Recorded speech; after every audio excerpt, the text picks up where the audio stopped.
Hello and welcome back future doctors and engineers. So आज हम बात करने वाले हैं उन 200 most important type of numerical problems की जो मोस्ट सिमिलर यहाँ पे मैंने आप लोगों के लिए बनाए हैं, डिजाइन किए हैं। पीडीएफ को डाउनलोड कर लिया होगा, आपके पास होंगे। जिन बच्चों ने नहीं किया है फिर से आज की इस वीडियो में लिंक आपको दे दिया जाएगा, वहां से आप डाउनलोड कर सकते हो। और ये बहुत सिमिलर, बहुत इंपॉर्टेंट होने वाले हैं। You just trust me.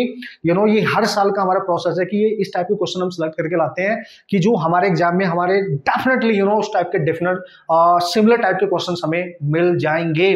ठीक है, कुछ क्वेश्चंस तो एज इट इज भी मिल सकते हैं, बट कुछ क्वेश्चन का डेटा लिटिल बिट चेंज हो सकता है। बट कंसेप्ट अगर क्लियर है उन क्वेश्चन के थ्रू तो यार कैसा भी क्वेश्चन आएगा आप कर लेंगे ना। और ये फाइनल प्रैप होने वाला है आपके एग्जाम के लिए, है ना। मेंस का एग्जाम भी आ गया है, नीट तुम्हारा तो बिल्कुल आ ही गया है। तो एक एक क्वेश्चन आप सॉल्व करके जाना और लास्ट में बस इतना कर लेना यार, क्योंकि टाइम कम है आपके पास। और एक बेहतरीन कंटेंट, बेहतरीन टाइप के क्वेश्चन। और सबसे अच्छी बात यह है कि ये क्वेश्चंस मैंने जी मेंस का जो पेपर हो चुका है उसको ध्यान में रखते हुए इस तरीके से डिजाइन करे हैं कि यार अगर लो लेवल आएगा तो भी हम कर सकें और थोड़ा सा अच्छा लेवल आएगा तो भी कर सके। यानी इजी टू मॉडरेट लेवल की सारी प्रॉब्लम्स यहाँ पे आपको मिल जाएंगी और इनको हम सॉल्व करेंगे बढ़िया तरीके से। ठीक है, सो इक्विवेलेंटली ये दोनों एग्जाम के लिए बहुत ज्यादा इंपॉर्टेंट है। आप किसी भी एग्जाम के लिए प्रिपेयर कर रहे हो, नीट के लिए, JEE mains, not for advanced, ठीक है, उसका कंटेंट डिफरेंट होएगा। ओके, तो आप दोनों के लिए तो भाई भयंकर तरीके से इंपॉर्टेंट है। आप बढ़िया तरीके से इस पे फोकस करने वाले हैं। ठीक है, तो जल्दी से डिस्कशन कर लेते हैं क्योंकि काफी क्वेश्चंस हैं और वीडियो लिटिल बिट लेंथी हो सकती है दोस्तों, पर मेरे को ऐसा लगता है कि हमारा कॉन्फिडेंस और हमारा जो प्रैक्टिस है वो बहुत हाई लेवल तक चली जाएगी अगर 2 दिन आपने इनको दे दिए सॉल्व करने के लिए 200 प्रॉब्लम्स को, है ना। आपको ढूंढने नहीं पड़ेंगे कि क्वेश्चंस कहां से लाऊं। कुछ क्वेश्चंस बड़े इजी है, वो मैं आपके लिए छोड़ूंगा कि आप उनको सॉल्व कर लें अपने आप। क्लियर है? ओके, सबसे पहले हम बात करेंगे आज के क्वेश्चन नंबर 1 की। तो यार आप सबने किया ही होगा, वैसे मेरे को अभी तक कुछ बच्चों के रिप्लाई आ चुके थे, बट आप सबने कुछ ना कुछ कर ही लिए होंगे। What is that sir? Which one of the following is the dimensional constant? पहले तो आप सोचो कि डायमेंशनल कांस्टेंट होता है क्या। भाई देखो, कांस्टेंट की बात भी कर रहा है और डायमेंशनल बात कर रहा है, ठीक है ना। एक होता है डायमेंशनल लेस कांस्टेंट, है ना, डायमेंशनल लेस कांस्टेंट। ठीक है, मतलब ऐसे कांस्टेंट जिनकी डायमेंशन नहीं होती बट ऐसे कांस्टेंट जिनकी डायमेंशन होती है, जैसे ग्रेविटेशनल कांस्टेंट हो गया आपके पास, बोल्ट्जमैन कांस्टेंट हो गया, प्लैंक्स कांस्टेंट, इनकी डायमेंशन होती है। ठीक है, बट कुछ ऐसे डायमेंशन है जैसे relative density, refractive index, dielectric constant, इनकी डायमेंशन होती ही नहीं है। So the correct answer is gravitational constant, है ना। फर्स्ट क्वेश्चन का आपका ग्रेविटेशनल कांस्टेंट आपका करेक्ट आंसर माना जाएगा क्योंकि उसने बोला है which one of the following is a dimensional constant. इसको छोड़ के इसमें बाकी जो 3 है वो उनकी डायमेंशन नहीं होती है, they are dimensional less constant. आप समझ गए होंगे। ठीक है, क्वेश्चन नंबर 2 पे आ जाओ भाई। ठीक है, फटाफट देखते रहना बॉस। ठीक है, ओके सर, जो भी मैं फॉर्मूला यूज करूंगा या जो भी मैं यहाँ पे कंसेप्ट यूज करूंगा उस पर आपने फोकस करते रहना अपने अकॉर्डिंग। ठीक है, सीखते रहना है बस। The dimension of self inductance, तो हमेशा आप यूज करेंगे energy method, half L I square. ये तो कांस्टेंट है, इसकी कोई डायमेंशन नहीं होगी। एल की डायमेंशन आपने निकालनी है, यू बाई आई स्क्वायर हो जाएगा और ये एनर्जी है तो ml2t-2 ओवर a2, यानी ये बन जाएगा आपके पास ml2t-2 a-2। This is your self inductance dimension and यही म्यूचुअल इंडक्टेंस की भी होगी। ठीक है, अगर आपसे सेल्फ इंडक्टेंस की नहीं पूछा और म्यूचुअल इंडक्टेंस की पूछा तो यही होगी, सेम, है ना। ये क्वेश्चन अभी भी जेईई मेंस के दोनों एग्जाम में शिफ्ट 1 शिफ्ट 2 इस तरीके से पूछा जा चुका है, हम सबके लिए इंपॉर्टेंट है। यानी डायमेंशन वाला ये चैप्टर है ना, ये तो आपको यार मैं कुछ भी करा दूं। यहाँ पे देखो कुछ क्वेश्चंस तो मैंने यहाँ सेलेक्ट कर रखे हैं, आपने तो उसको अच्छे से रिवाइज करके जाना है। हर कांस्टेंट की डायमेंशन आपको आनी चाहिए क्योंकि इसमें तो नहीं मिलेगी ना। ठीक है, क्वेश्चन नंबर 3 पे आते हैं बॉस। क्वेश्चन नंबर 3 आपने खुद करना है, ठीक है ना। क्वेश्चन नंबर 3, क्योंकि इसका प्रोसेस आपने बहुत बार ट्राई करा होगा, डाला इसलिए मैंने क्योंकि हर साल इस टाइप का क्वेश्चन आता है। वो बोल रहा है डायमेंशनल फॉर्मूला ऑफ मोमेंटम निकालो, तो मोमेंटम को निकालना है, जिसको निकालना है उसको लेफ्ट हैंड साइड में लिख दो और जिसके टर्म्स में निकालना है उसको राइट हैंड साइड में लिख दो, डायरेक्टली प्रोपोर्शनल बना के। उसने बोला अगर फ्रीक्वेंसी, है ना, frequency F, velocity V and density D, ठीक है ना, डेंसिटी डी को हम फंडामेंटल यूनिट कंसीडर कर ले तो बताओ मोमेंटम की डायमेंशन क्या होगी। इसकी पावर एक्स, वाई और जेड मान लेना, एक्स वाई जेड निकाल लो, दोनों साइड की डायमेंशन पुट करके वापस पुट कर देना, रिलेशन मिल जाएगा। आप कर सकते हैं, मेरे को पूरा विश्वास है आप कर लेंगे। ओके यार, तो क्वेश्चन नंबर 3 मैंने आपके लिए छोड़ दिया, आप उसको ट्राई करेंगे, मेरे को बताएंगे आंसर क्या आ रहा है। सॉल्व जरूर करना क्योंकि लास्ट ईयर भी इस टाइप का क्वेश्चन आया था और हर साल लगभग पूछ लिया जाता है। बट क्वेश्चन नंबर 4 मैं इसलिए कर रहा हूं क्योंकि अगर क्वेश्चन को आप ध्यान से पढ़ेंगे, find the dimension of length length, mass and time. Actually जो क्वेश्चन दिया गया है इसमें 3 चीज की डायमेंशन पूछ रहा है, लेंथ की या मास की या फिर टाइम की, जबकि इसमें केवल मास के अकॉर्डिंग इस क्वेश्चन का आंसर लिखे गए हैं। तो मैं मास को मान के करूंगा। क्वेश्चन में बोला गया जो मास है उसकी न्यू सिस्टम ऑफ यूनिट में डायमेंशन बताओ। किसमें? अगर c स्पीड ऑफ लाइट है, g ग्रेविटेशनल कांस्टेंट है, h प्लैंक कांस्टेंट है। तो मास को मान के मैं कर रहा हूं। अगर आपको लेंथ को मान के करना है, लेंथ की डायमेंशन निकालनी है, तो यहाँ पे लेंथ लिख देना, t लिख देना। ठीक है, प्रोसेस आपको समझ में आ जाएगा। ठीक है ना, चलो उड़ाते हैं भाई। देखो, जब हमें क्वेश्चन सॉल्व करना होता है उसने बोला कि इनको अगर फंडामेंटल डायमेंशन मान लिया जाए तो बताओ इसकी डायमेंशन कितनी होगी इनके टर्म्स में। तो इसकी पावर x मान लो, इसकी y, इसकी z। हमें नहीं पता ना मास c की कितनी पावर पर डिपेंड करेगा, g की कितनी पावर पर डिपेंड करेगा, h की कितनी पावर पर डिपेंड करेगा, हमें क्या पता नहीं। So what is the process? जैसे कि आपको बताया, आप सबने सॉल्व किया होगा, दोनों साइड की डायमेंशन पुट करो। अगर इधर मास है केवल तो मास पुट करो। मास की पावर कितनी है सर? 1। l नहीं है तो 0, t नहीं है तो 0। ठीक है, c l t minus 1 speed of light power x। ठीक है, ठीक है, g m minus 1 l 3 t minus 2 power y, h m l 2 t minus 1 power z। अब क्या करना है सर? इस साइड में राइट हैंड साइड में m अलग कर दो, सेपरेट करो सबको, l अलग कर दो, t अलग कर दो। ठीक है, तो क्या करेंगे सर? सारे हम ढूंढो पहले। -1 इंटू वाई तो माइनस वाई हो गया, प्लस जेड हो गया, मास अलग हो गया ना सारा। एल अलग कर लो, यहाँ पे एल की पावर एक्स है। ठीक है सर, एल की पावर प्लस 3y है, एल की पावर प्लस 2z है, ये भी अलग कर दिया सर। सारे एल सेपरेट कर ले एक जगह। ठीक है, अब क्या करेंगे सर? बस इक्वेशन बना लेंगे, उड़ा डालेंगे। फिर टी की पावर देख लो, माइनस एक्स है यहाँ पे, और यहाँ पे माइनस का 2y है, और यहाँ माइनस का z है। Now guys you can right m0t m1t l0t0। अब क्या करना है सर? इक्वेशन बनानी है, क्योंकि जो एक्स वाई माना है उसको कैलकुलेट करके यहीं पे पुट करेंगे, हमारा आंसर हमें मिल जाएगा। ठीक है, तो कंपेयर करो m की पावर m के साथ, l की पावर l के साथ, और t की पावर t के साथ। तो m की पावर है 1, ये इक्वल हो जाएगी माइनस वाई प्लस जेड के साथ। तो यहाँ जेड से निकाल सकते हैं 1 प्लस वाई, बहुत ध्यान से देखना। ठीक है, अब l की पावर है 0, इधर ये है, तो 0 इक्वल टू आएगा x plus 3y plus 2z। ठीक है, अब ये 3 वेरिएबल है x y z, किसी एक को हटाओ, 2 वेरिएबल इक्वेशन बना लो। ठीक है, x प्लस 3y प्लस 2, इसकी जगह लिख दो, z की जगह लिख दो 1 प्लस y जो यहाँ से निकाला है। सॉल्व कर लो लिटिल बिट, तो ये क्या बनेगा सर? 2 प्लस 2y, आप देख सकते हो ये 2y 3y 5y हो गया, तो x प्लस 5y प्लस 2 आ गया। ठीक है, इसको मान लो आप इक्वेशन नंबर फर्स्ट। क्लियर है? अब आप बात करोगे t के लिए, t की पावर यहाँ पे है सर 0, उधर है minus x minus 2y minus Z, Z यहाँ से भी रिप्लेस करो, minus x minus 2y minus Z, Z की जगह लिखोगे 1 प्लस वाई। ठीक है जी, ये आ गया minus x minus 2y minus 1 minus y. आप देख सकते हो ये वैल्यू और ये वैल्यू ऐड होकर 3 बन गई, तो माइनस एक्स माइनस 3y और minus 1, this is your second equation. अब क्या करेंगे सर? चूंकि इक्वेशन बन चुकी है, उनका आपस में यूज करेंगे जो 10th क्लास में किया था, और एक्स वाई जेड की वैल्यू कैलकुलेट करेंगे, जो भी आएगी यहाँ पटक देंगे और आपका आंसर हो जाएगा। बस कैलकुलेशन पे ध्यान देना, क्योंकि ये क्वेश्चन इजी तो है लेकिन कैलकुलेशन तो करनी पड़ेगी। ठीक है, क्या करें सर? देखो, इसमें है माइनस का एक्स, इसमें है प्लस का एक्स, दोनों को ऐड कर दो, एक एक्स का मतलब एक्स कैंसिल हो जाएगा, वाई बचेगा, केवल वाई आ जाएगा। तो क्या करूं? देखो, इस इक्वेशन को इसको ऐड करो। ठीक है, इधर तो 0 0 है, दोनों में तो 0 ही रहेगा।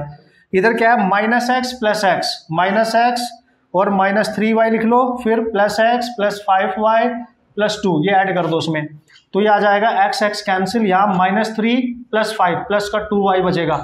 ठीक है, ये 5 ही था ना भाई, है एक्स एक्स कैंसिल हो गया, तो और क्या बचेगा सर आपके पास? यहाँ पे है देखो, -1 भी तो था यार, ये -1 भी तो है, यहाँ पे -1 भी है, तो ये -1 और ये +2 1 बचेगा, प्लस का 1 बचेगा, तो y आ गया आपके पास -1/2। आप चेक कर सकते हैं y की वैल्यू -1/2 आ गई इन दोनों को सॉल्व करके। और अगर इस इक्वेशन को ध्यान से देखो तो z कितना आया? z आया यहाँ से 1 -1/2, ये आ गया 1/2, z भी आ गया, तो z भी आ गया, y भी आ गया। ठीक है, अब बचा x निकालने के लिए किसी एक इक्वेशन का यूज करो, इसमें पुट करो 0 = -x - 3 इंटू y की वैल्यू दे रखी है -1/2। ठीक है, ये प्लस हो जाएगा, माइनस माइनस -1। ठीक है जी, x कितना है सर? x को इधर लेके आओ, तो 2, ये भी 1/2 आ गया, x भी 1/2 आ गया, x भी पता चल गया, y भी और z भी यहाँ पे पटक दो। तो जो मास की डायमेंशन आई है c, x की पावर 1/2 y की पावर -1/2 और h की पावर दोस्तों आ गई आपके पास 1/2। This is your correct answer, आप चेक कर सकते हो, ऑप्शंस आप देख सकते हो। ओके, सो इस तरीके से आप ये क्वेश्चन सॉल्व कर सकते हो, बस कैलकुलेशन का ध्यान देना है, मतलब 4 मार्क्स अगर आपने लेने हैं तो कैलकुलेशन भी बहुत अच्छी आपकी होनी चाहिए, ठीक है। ओके यार, तो क्वेश्चन नंबर 5 की तरफ चलते हैं। क्वेश्चन नंबर 5 में पूछा डायमेंशन ऑफ परमिटिविटी। तो यार अगर आप बात करो परमिटिविटी की, एप्सिलॉन नॉट की बात कर रहा है, ठीक है ना, डायमेंशन ऑफ परमिटिविटी की बात कर रहा है, तो परमिटिविटी की डायमेंशन अगर आपको याद ना हो, ये नॉर्मल से क्वेश्चंस यानी हमेशा कभी ना कभी क्वेश्चन एग्जाम में पूछे जाते हैं, मेंस में, जेई मेंस में और नीट के एग्जाम में, तो आप कैसे करेंगे, याद नहीं रख सकते तो हमेशा आप कुलम्स लॉ यूज करो। तो फोर्स इक्वल टू होता था 1/4 pi epsilon not Q1 Q2 over R square. तो यहां से निकालो क्योंकि 1/4 तो कांस्टेंट है, इसको ऊपर लेके जाओ, नीचे आएगा Q1 Q2 upon F R square. याद रखना ये बहुत इंपॉर्टेंट है भाई, ठीक है। तो एप्सिलॉन नॉट की अगर डायमेंशन निकालनी है तो चार्ज की डायमेंशन क्या होती है, चार्ज होता है आई टी, चार्ज होता है आई इंटू टी, ये भी फंडामेंटल, ये भी यानी ए टी लिख सकते हैं उसकी जगह, ए टी, दोनों की डायमेंशन। दो चार्ज है तो स्क्वायर कर दो, नीचे है फोर्स, फोर्स होता है एम एल टी -2 और डिस्टेंस है ये आर है डिस्टेंस, तो एल का स्क्वायर, ठीक है। तो आपके पास बनेगा, देखो m ऊपर जाएगा, m -1 l 3 l -3 और t ऊपर 4 हो जाएगा, t की पावर 4 और a की पावर 2। This is your dimension of this permittivity. Check करेंगे आप option, this is your dimension of permittivity. तो निकालना आना चाहिए यार, ठीक है, याद नहीं रख सकते क्योंकि टिपिकल टू रिमेंबर। ओके, याद रखना बेहतरीन है, ठीक है। क्वेश्चन नंबर 6 पे आते हैं। क्वेश्चन नंबर 6 तो वाहियात इजी, आप सब कर सकते हैं, नो प्रॉब्लम, ठीक है, ठीक है ना। इसमें आपको दे रखा है कि एक फिजिकल क्वांटिटी है x AB² अपॉन C³, ये दे रखी है। तो A में, B में, C में, सब में परसेंटेज एरर दे रखी है, find the maximum percentage error in the value of x। ये आप खुद निकालेंगे, x में परसेंटेज एरर कितनी होगी, मैंने इसको आपको +1 वाला जो वीडियो डाला है उसमें भी कराया इस टाइप का क्वेश्चन, ये आप खुद करेंगे, मेरे को बताएंगे, ठीक है, क्या रहा, बहुत ईजी आप कर सकते हैं, ठीक है, दोनों एग्जाम के लिए हमारे। Question number 7, same similar type की प्रॉब्लम है 7 में, बस वैल्यू थोड़ी सी इधर उधर करी गई होंगी डेटा। उसने बोला कि heat generated in A circuit is given by, आपको पता है I² RT हीट होती है करंट के टर्म्स में, करंट के टर्म्स में, ठीक है ना, ठीक है। तो क्या पूछ रहा है सर, I करंट है, R रेजिस्टेंस है, T टाइम है, if the percentage error in IR and T are 2%, 1% and 1%, तो what is the percentage error in the measuring of heat, heat में परसेंटेज एरर कितनी होगी, हीट में। तो देखो भाई, हीट में परसेंटेज एरर निकालने के लिए क्या करोगे, फॉर्मूला तो पता ही है, ऐसे ही करना है यार, I की पावर 2 है, इनटू उसकी परसेंटेज देख लो कितनी है, 2 है, उससे मल्टीप्लाई कर दो, प्लस करते जाओ, R की पावर देखो और उसकी परसेंटेज ले लो, मल्टीप्लाई करो, T की पावर देखो, उसकी पावर लो और परसेंटेज ही मल्टीप्लाई करो, ऐड कर दो, 4% + 1% + 1% and that is 6%। This is your correct answer, 6 is the correct answer. और इस क्वेश्चन में ना 6 ऑप्शन में नहीं है, तो आप करेक्ट कर लेंगे इस चीज को, इसलिए मैं करा रहा हूँ इसको, ठीक है। तो 6% is the correct answer, so you have to remember, okay. अब ना 8, क्वेश्चन नंबर 8 अच्छा क्वेश्चन है, इंपॉर्टेंट क्वेश्चन है, दिमाग लगाना है थोड़ा सा, ठीक है। क्या है सर, देखो क्वेश्चन नंबर 8 की अगर हम बात करेंगे ना भाई लोग, तो आराम से देखो, उसने बोला ए वायर हैज ए मास, एक वायर का मास दे रखा है, कितना सर, 0.4 ± 0.004 ग्राम सॉरी, ठीक है। और उसकी लेंथ दे रखी है, लेंथ कितनी है सर, 8 ± 0.08, ये है सेंटीमीटर में, ठीक है, okay. Maximum percentage error in the measurement of it, its density is 4%, density में मैक्सिमम परसेंटेज एरर 4% दे रखी है, सही है भाई, डेंसिटी की एरर दे दी है। अब क्या पूछ रहा है sir, the radius of the wire is, wire की रेडियस दे रखी है r ± डेल्टा r, आप ध्यान से समझे बात को, ठीक है, ये इसका मीन वैल्यू होता है, आपको पता है, ये इसका एब्सोल्यूट मीन एरर होता है, ठीक है ना। सो ये दे रखा है, तो व्हाट इज डेल्टा r, तो बताओ यहाँ पे डेल्टा r कितना है, तो how you will calculate this problem, this is important, ठीक है। तो कैसे करोगे आप इस क्वेश्चन को कि यहाँ पे जो ये रेडियस दे रखी है डेल्टा आर, इसमें आपने कैलकुलेट करना है, डेंसिटी की परसेंटेज एरर दे रखी है, मास दे रखा है, लेंथ दे रखा है, और उसने बोला है कि wire has a mass this this this this this, okay okay, ठीक है, एक वायर है और वायर को हम सिलेंड्रिकल फॉर्म में मान के चलेंगे। तो कैसे करना है, देखना भाई कैसे करना है, आराम से चेक करेंगे, ठीक है, सॉल्व कैसे करना है, दिस इज इंपॉर्टेंट, ठीक है ना। देखो डेंसिटी होती है मास ओवर वॉल्यूम, और चूंकि वायर की बात कर रहे हैं और वायर का वॉल्यूम क्या होगा सर, πr²L, ठीक है। तो डेंसिटी को आप लिखोगे मास ओवर πr²L। तो पहले ना इसको परसेंटेज फॉर्म में लिख लो, ठीक है, पहले इसको परसेंटेज फॉर्म में लिख लो, ठीक है। कैसे सर? इसको लिखो delta rho over rho into 100% equal to mass delta m over m into 100% plus pi तो कांस्टेंट है, आर की पावर 2 है तो 2 से मल्टीप्लाई करो पहले, फिर delta r upon r into 100%, फिर plus delta l over l into 100%. This is how you can write down the percentage expression of this particular formula. Okay, अब देखो ये वैल्यू आपको दे रखी है 4%, है ना. 4% का मतलब 4/100, ठीक है. डेंसिटी दे रखी है. डेल्टा एम कितना है सर? देखो भाई डेल्टा एम ये रहा, देखिए प्लस माइनस के बाद जो डेटा होता है ये डेल्टा एम है, तो 0.004 और एम कितना है उसका 0.4, ये वाला एम होता है, ठीक है. इंटू 100 से मल्टीप्लाई करो प्लस 2 इंटू डेल्टा आर निकालना है, आर हमें नहीं पता है, ठीक है, ये भी नहीं पता है हमें, ठीक है. तो इसको लिखेंगे 100%, ठीक है, 100% प्लस डेल्टा एल आपको दे रखा है सर 0.08 ये रहा, और डिवाइड में 8 इंटू 100%. चेक करें आप, ठीक है ना दोस्तों, चेक करें आप, ठीक है. तो क्या करेंगे सर, इसको कैसे करेंगे? देखो भाई अगर आप ध्यान से देखो इस 100 का जब आप मल्टीप्लाई कर रहे हो इसमें, तो ये पॉइंट खिसक के यहाँ जाएगा और 4 से कैंसिल, यानी यहाँ बचेगा, ये तो हुआ 4/100, यहाँ बचा 1% केवल, ठीक है. दिस इज योर 1%, ठीक है ना. यहाँ पे आप देख सकते हो प्लस यहाँ पे क्या बचेगा सर, ये वाला 2 ही रहेगा, डेल्टा आर बाई आर हमें पता नहीं है, और इसकी परसेंटेज एज इट इज रहेगी, ठीक है. प्लस यहाँ क्या बचेगा, देखो 100 से जब मल्टीप्लाई करोगे तो 0.2 है तो कैंसिल होके 8 से कैंसिल, ये भी 1%, और ये है इधर ऑलरेडी 4%, ठीक है.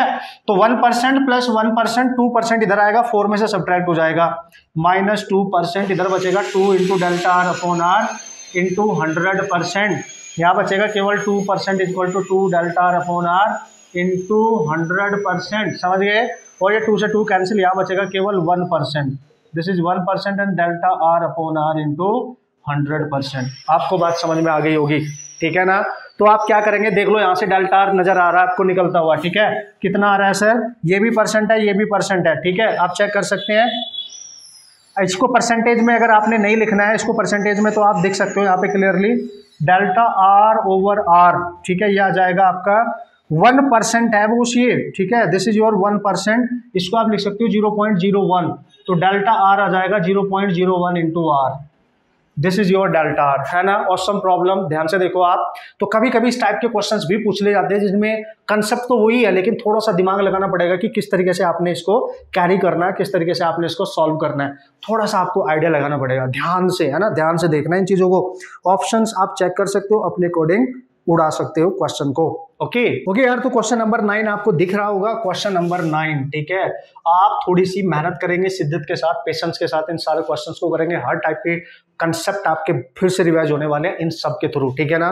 तो बोल रहा है कि position of a particle at A time T is given by, x की वैल्यू दे रखी है दोस्तों आपको, दैट इज v0 बाई, इसको ध्यान से देखेंगे एक्सप्रेशन को, अल्फा 1 माइनस e की पावर माइनस अल्फा टी, ये दे रखा है आपको, ठीक है. एक्सप्रेशन एक्चुअली में v0 is a constant, alpha is greater then 0, find the dimension of v0 and alpha.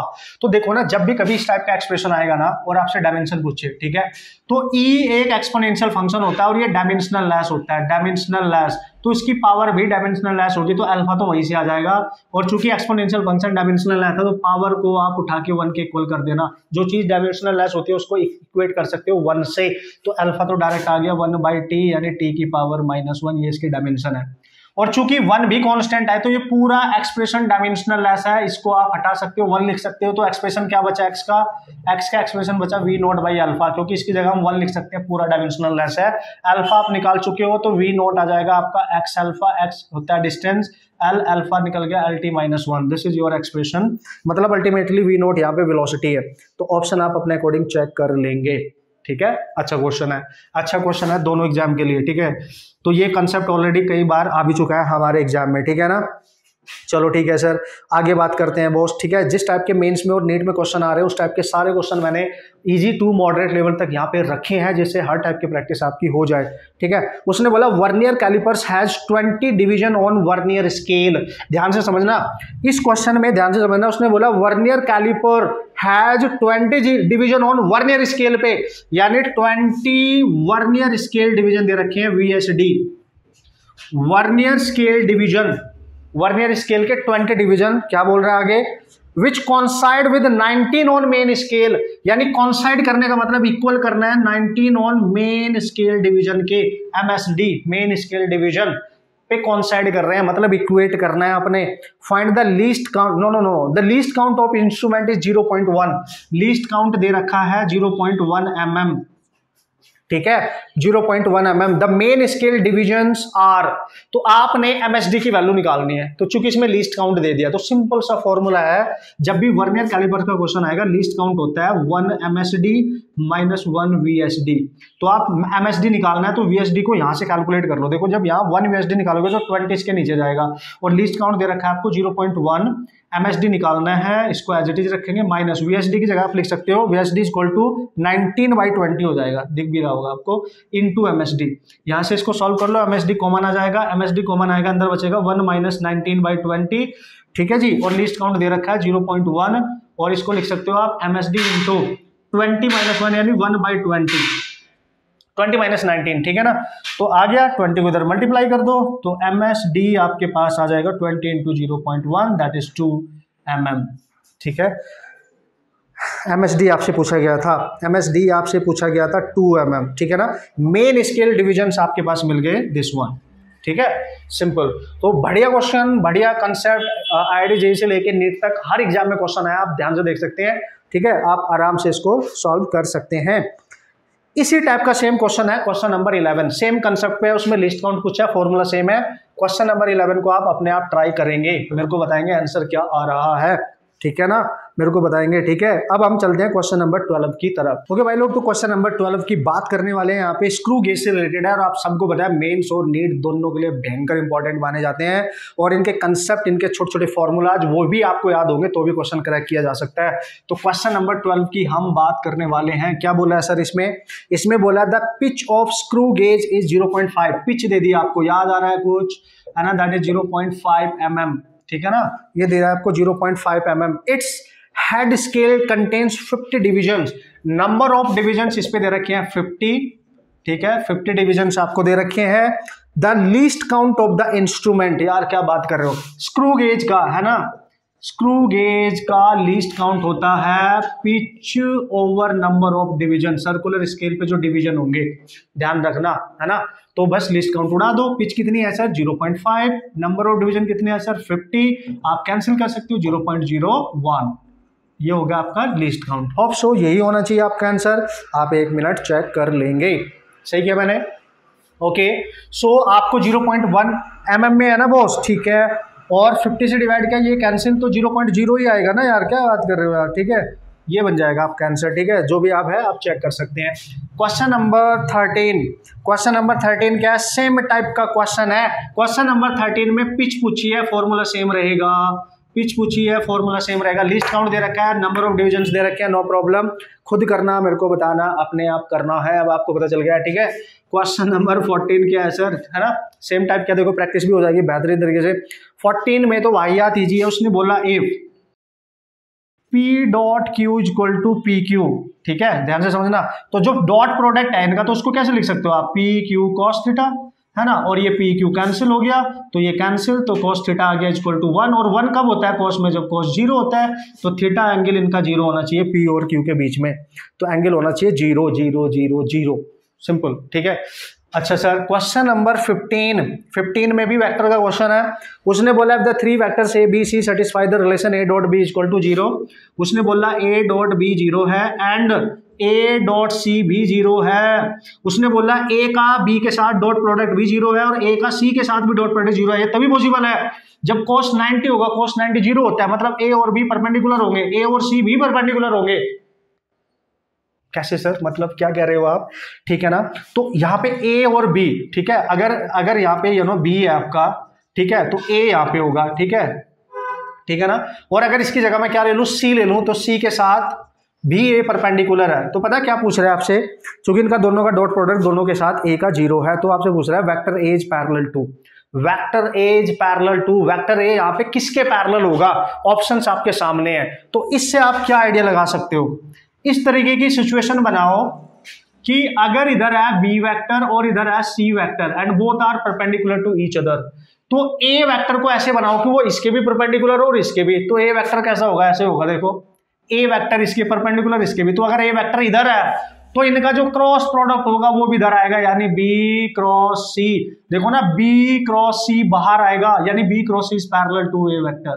तो this is the correct answer इस कंडीशन से, क्योंकि ए बी के साथ भी 90 बना रहा है, ए सी के साथ भी 90 बना रहा है। और देख सकते हो मतलब बी सी एक दूसरे के परपेंडिकुलर होंगे, तभी ए बी और सी के साथ परपेंडिकुलर बनाएगा और उसका वेक्टर बाहर आएगा ए का, तो बी क्रॉस सी का प्रोडक्ट भी बाहर आएगा। तो ऑप्शन आप चेक कर सकते हैं, that is C option, vector B cross C. You have to remember. Cool, समझ गए आप किस तरीके से करना है, ठीक है। तो देखो क्वेश्चन नंबर 16 की बात कर लेते हैं दोस्तों।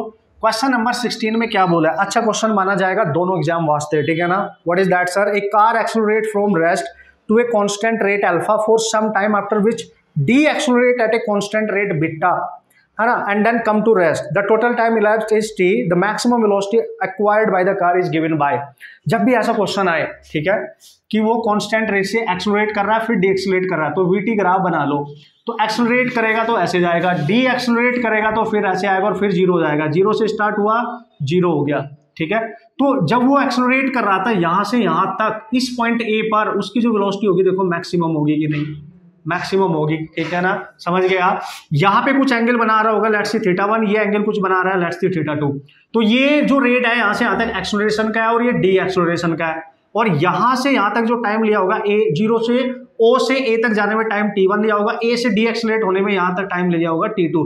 टोटल टाइम उसने लिया है t, वो होगा t1 plus t2। Simple, t1 निकाल लो, t2 निकाल लो, उड़ा डालो। चूंकि ये वीटी ग्राफ है, स्लोप निकाल लो, एक्सेलरेशन मिलेगा। कैसे सर, tan θ1 निकालो, परपेंडिकुलर ओवर बेस, परपेंडिकुलर पे लाइन किसके इक्विवेलेंट है, v max, this is your v max, और बेस पे है t1, है ना। और ये जो स्लोप है ये किसका रेशियो है, वेलोसिटी अपॉन टाइम, और ये तो एक्सेलरेशन होता है और उसका कांस्टेंट रेट आपको अल्फा दे रखा है, तो इसको आप अल्फा के इक्वल कर सकते हो और यहाँ से t1 निकाल सकते हो v max अपॉन अल्फा से। समझ गए आप, क्वेश्चन में क्लियर बोला है कि जो एक्सेलरेट कर रहा है उसका कांस्टेंट दे रखा है अल्फा रेट, जो स्लोप निकाली है वो अल्फा के इक्वल कर लो, ठीक है।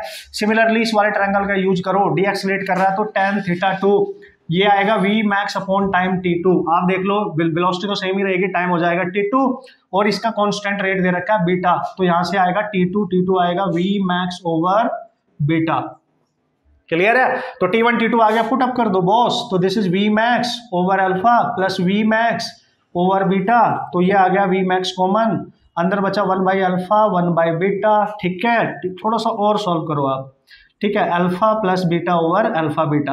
आपने निकालना है वी मैक्स, इधर मल्टीप्लाई करो तो वी मैक्स आपके पास आ गया alpha beta t over alpha plus beta. You just check out the options, this is your maximum velocity in this particular situation. जब वो एक्सेलरेट कर रहा है कॉन्स्टेंटली और डी एक्सेलरेट कर रहा है तो कहीं ना कहीं तो उसकी वेलोसिटी मैक्सिमम रही होगी, ठीक है। This is the correct answer. तो अच्छा क्वेश्चन है भाई, आप ध्यान से इसको करेंगे, बढ़िया से सीखेंगे, याद भी रख सकते हो। अगर ये क्वेश्चन रिपीट हो गया है तो एज इट इज आएगा, आप याद भी रख सकते हो रिजल्ट, ठीक है। क्वेश्चन नंबर 17, ऑसम प्रॉब्लम, ठीक है। क्वेश्चन नंबर 17 में बोला है ball is thrown vertically upward, एक बॉल है जिसको नीचे से वर्टिकली अपवर्ड फेंका गया है, ठीक है sir. Which of the following graph represent velocity time graph of the ball during its flight. A resistance को नेगलेक्ट किया गया है, ए रेजिस्टेंस को, और इसने जो ग्राफ बनाया है ना वेलोसिटी वर्सेस टाइम है, नॉट स्पीड, ठीक है। तो हमने ग्राफ बनाना है वेलोसिटी वर्सेस टाइम। अब ध्यान से देखो, जिस समय आपने बॉल को ऊपर फेंका होगा, ऊपर तो वेलोसिटी दी होगी, ठीक है ना, वेलोसिटी, और जब बॉल अपनी मैक्सिमम हाइट तक जाएगी फाइनल वेलोसिटी जीरो हो जाएगी, मतलब फेंकते समय उसके पास वेलोसिटी थी। तो ग्राफ आपका नीचे से स्टार्ट नहीं होगा, ऊपर से स्टार्ट होगा, तो क्लियर है। तो नीचे से ऊपर जाते हुए वेलोसिटी कम हो रही है और जब बॉल नीचे आएगी वेलोसिटी बढ़ रही होगी, है ना, लेकिन डायरेक्शन अपोजिट है। ये डायरेक्शन देखो और ये डायरेक्शन देखो, एक दूसरे के अपोजिट है। तो इनिशियली फेंकते समय अगर इसको ओरिजिन मान लें, ओरिजिन पे वेलोसिटी कुछ है, और चूंकि यहाँ एयर रेजिस्टेंस कंसीडर नहीं किया गया, आप देख सकते हो यहाँ पे डायरेक्टली जी के अंडर ये काम कर रहा है। किसके अंडर काम कर रहा है, ये जी के अंडर काम कर रहा है। तो भाई याद रखना हमेशा इसकी स्लोप डाउन इस तरीके से जाएगी, यानी ये मैक्सिमम से जैसे जैसे अगर आप नीचे आएगा ये जीरो की तरफ जा रहा है, और जैसे यहाँ टच करेगा ये हाईएस्ट पॉइंट है, क्योंकि हाईएस्ट पॉइंट पे जीरो है।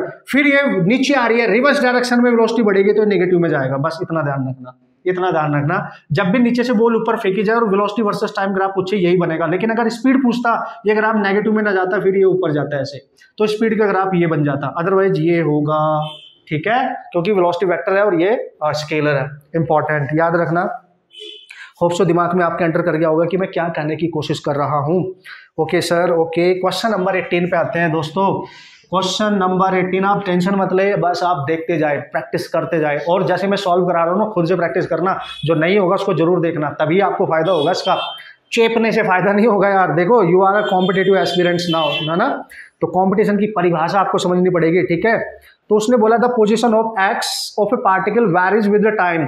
एक्स की वैल्यू दे रखी है आपको a² माइनस b t³, ठीक है।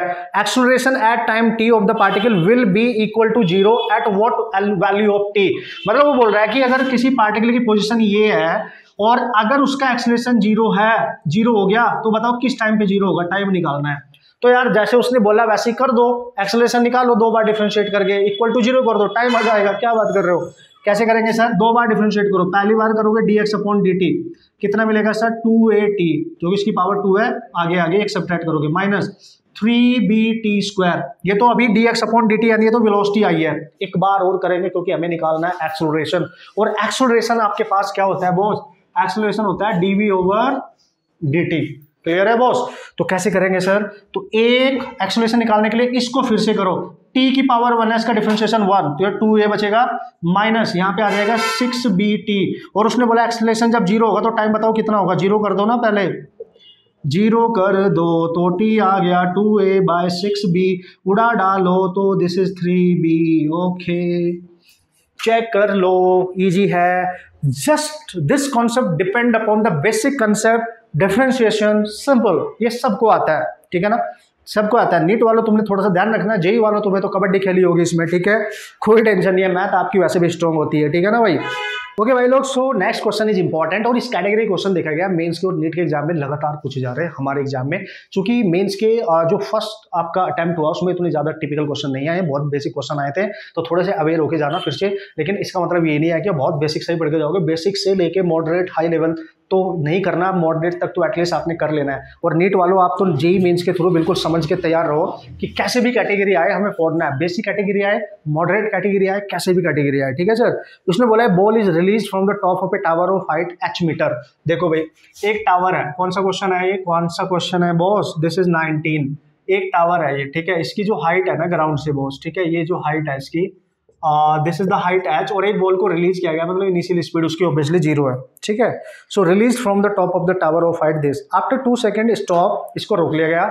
जैसे आपने बॉल को छोड़ा 2 सेकंड के बाद इसको कहीं पे रोक लिया, यार रोक दिया, तो इसकी वेलोसिटी यहाँ पे क्या होने वाली है जब रोका होगा? 0। तो यहाँ से यहाँ आने तक कितनी उसने डिस्टेंस कवर की होगी वो देख लेते हैं। सपोज करो y1 डिस्टेंस कवर की होगी, और यहाँ से यहाँ तक इसने आने में जो टाइम लिया है ना, यहाँ से यहाँ तक a से b तक उसने टाइम लिया है ये 2 सेकंड का। उसने बोला 2 सेकंड के बाद उसको रोक लिया गया, तो जैसे उसको रोका उसकी हाइट निकाल लो कि कितनी हाइट कवर करके वो नीचे आई, ये बहुत जरूरी है। आगे नहीं पढ़ो, इतना कर लो पहले, ठीक है। तो देख लेते हैं, आपको पता है टाइम पे डिस्टेंस निकालनी है, तो second equation ut + ½ gt², ball नीचे को आ रही है, ग्रेविटी भी नीचे है तो प्लस ही रहेगा ना, और ये 0, तो y1 आ गया ½ × 10 × 2 का स्क्वायर, तो कितना आ गया सर? 2 2 2 cancel, 20 metre. मतलब वो 20 मीटर की डिस्टेंस यहाँ से यहाँ तक कवर कर चुके हैं 2 सेकंड के अंदर, ठीक है। ओके सर, फिर क्या कर लेंगे सर? देख लो भाई, आगे पढ़ लो। अब उसने बोला and then instantaneously released what will be its height after next 2 second. और उसने क्या किया, बॉल को जैसे छोड़ा यार, रोका, फिर से छोड़ दिया, तो फिर से 2 सेकंड के बाद देखा, सपोज करो 2 सेकंड के बाद यहाँ होगी, और फिर से ये डिस्टेंस निकाल लेंगे क्योंकि 0 से ही छोड़ा है, तो यार फिर से 2 सेकंड है, तो फिर से वो कितना कवर करेगा? 20 मीटर ही कवर करेगा ना यार। उसने बोला इंस्टेंटेनियसली रिलीज किया गया, यानी इनिशियल वेलोसिटी फिर से 0 है, पकड़ के रखा था आपने, जैसे छोड़ा फिर से 2 सेकंड के बाद बताओ, यानी यहाँ से यहाँ तक का टाइम फिर से 2 सेकंड है, तो जितना 2 सेकंड में यहाँ कवर किया उतना यहाँ 20 करेगा, तो टोटल कितनी कवर कर लेगा यहाँ से यहाँ तक? 40। बोलो अब क्या पूछ रहा है? अब आपसे पूछ रहा है कि What will be its height after next 2 second? उत्तरी इसकी हाइट क्या होगी आफ्टर नेक्स्ट 2 सेकेंड? तो ध्यान से देखो, टोटल हाइट है बिल्डिंग की h, और यहां से यहां तक उसने कवर कर लिया 40, तो ये हाइट कितनी होगी? h - 40, इतनी हाइट होगी ग्राउंड से, इतनी हाइट होगी h - 40, क्लियर है, h-40 आप क्लियरली देख सकते हो। तो ग्राउंड से कितनी हाइट पे है वो बॉल, सीधी सी बात है भाई, आराम से आप इक्वेशन ऑफ मोशन का यूज करना आपको आना चाहिए, क्वेश्चन आप आराम से सॉल्व कर सकते हो, ऑप्शन आपको मिल जाएगा। अब चलते हैं क्वेश्चन नंबर 20 की तरफ। होप सो आपको समझ में आएगा concept behind this and you can solve the type of similar type of problem as well. Okay, so क्या बोल रहा है सर नेक्स्ट क्वेश्चन में, उसने बोला for a given velocity a projectile has the same range R for two angle of projection. यार याद आ रहा है कुछ, उसने बोला अगर एक एंगल थीटा है और दूसरा 90 माइनस थीटा है, ठीक है, ये एंगल अगर थीटा 1 है आपके पास और ये एंगल थीटा 2 है, तो इस पे उसकी जो रेंज है ना वो सेम है, याद करो। तो वो बोल रहा है अगर इस एंगल पे टाइम पीरियड T1 और इस पे टाइम पीरियड T2 हो, तो बताओ T1 इंटू T2 रेंज पे कैसे डिपेंड कर रहा है भाई, ये याद करो 2R/G आएगा, हमेशा याद रखना। जिन दो एंगल पे रेंज सेम होती है ना, उन दो एंगल पे टाइम पीरियड का प्रोडक्ट 2R/G होता है, मतलब टाइम का प्रोडक्ट हमेशा रेंज के डायरेक्टली प्रोपोर्शनल होगा, बस याद रखना है ना, टाइम वेस्ट मत करना सॉल्व करने के लिए। You can remember this. Okay, actually में प्रूव करके ये आएगा, तो चूंकि ये कांस्टेंट है तो R पे डिपेंड करेगा, जैसे भी क्वेश्चन दिया जाएगा आप सॉल्व कर सकते हैं, नो प्रॉब्लम। क्वेश्चन नंबर 21 पे आते हैं सर। ओके, उसने बोले projectile is given initial velocity दे रखी है प्रोजेक्टाइल की I cap plus 2J cap, मतलब एक प्रोजेक्टाइल को यहाँ से फेंका गया और इसकी इनिशियल वेलोसिटी वेक्टर आपको दे रखा है, ठीक है, इनिशियल वेलोसिटी वेक्टर दे रखा है, ठीक है सर। उसने बोला the Cartesian equation of its path, मतलब प्रोजेक्टाइल की इक्वेशन बनानी है पाथ की। तो जब भी कभी ना वेलोसिटी वेक्टर गिवन हो, ध्यान से समझियो, इस वेलोसिटी वेक्टर को आप क्या कर सकते हो, यू के ना जब किसी एंगल पे हम प्रोजेक्टाइल को फेंकते हैं, उसके दो कंपोनेंट होते हैं, एक ये वाला u sin थीटा और एक ये वाला u cos थीटा। इसको बोलते हैं हॉरिजॉन्टल कंपोनेंट जो कि I डायरेक्शन में है, और इसको बोलते हैं वर्टिकल कंपोनेंट जो कि J डायरेक्शन में। तो I का जो कोफिशिएंट होगा वो हमेशा आपको u cos थीटा देगा, इस बात का ख्याल रखेंगे, और J का कोफिशिएंट हमेशा u sin थीटा देगा, इस बात का ख्याल रखेंगे, ठीक है।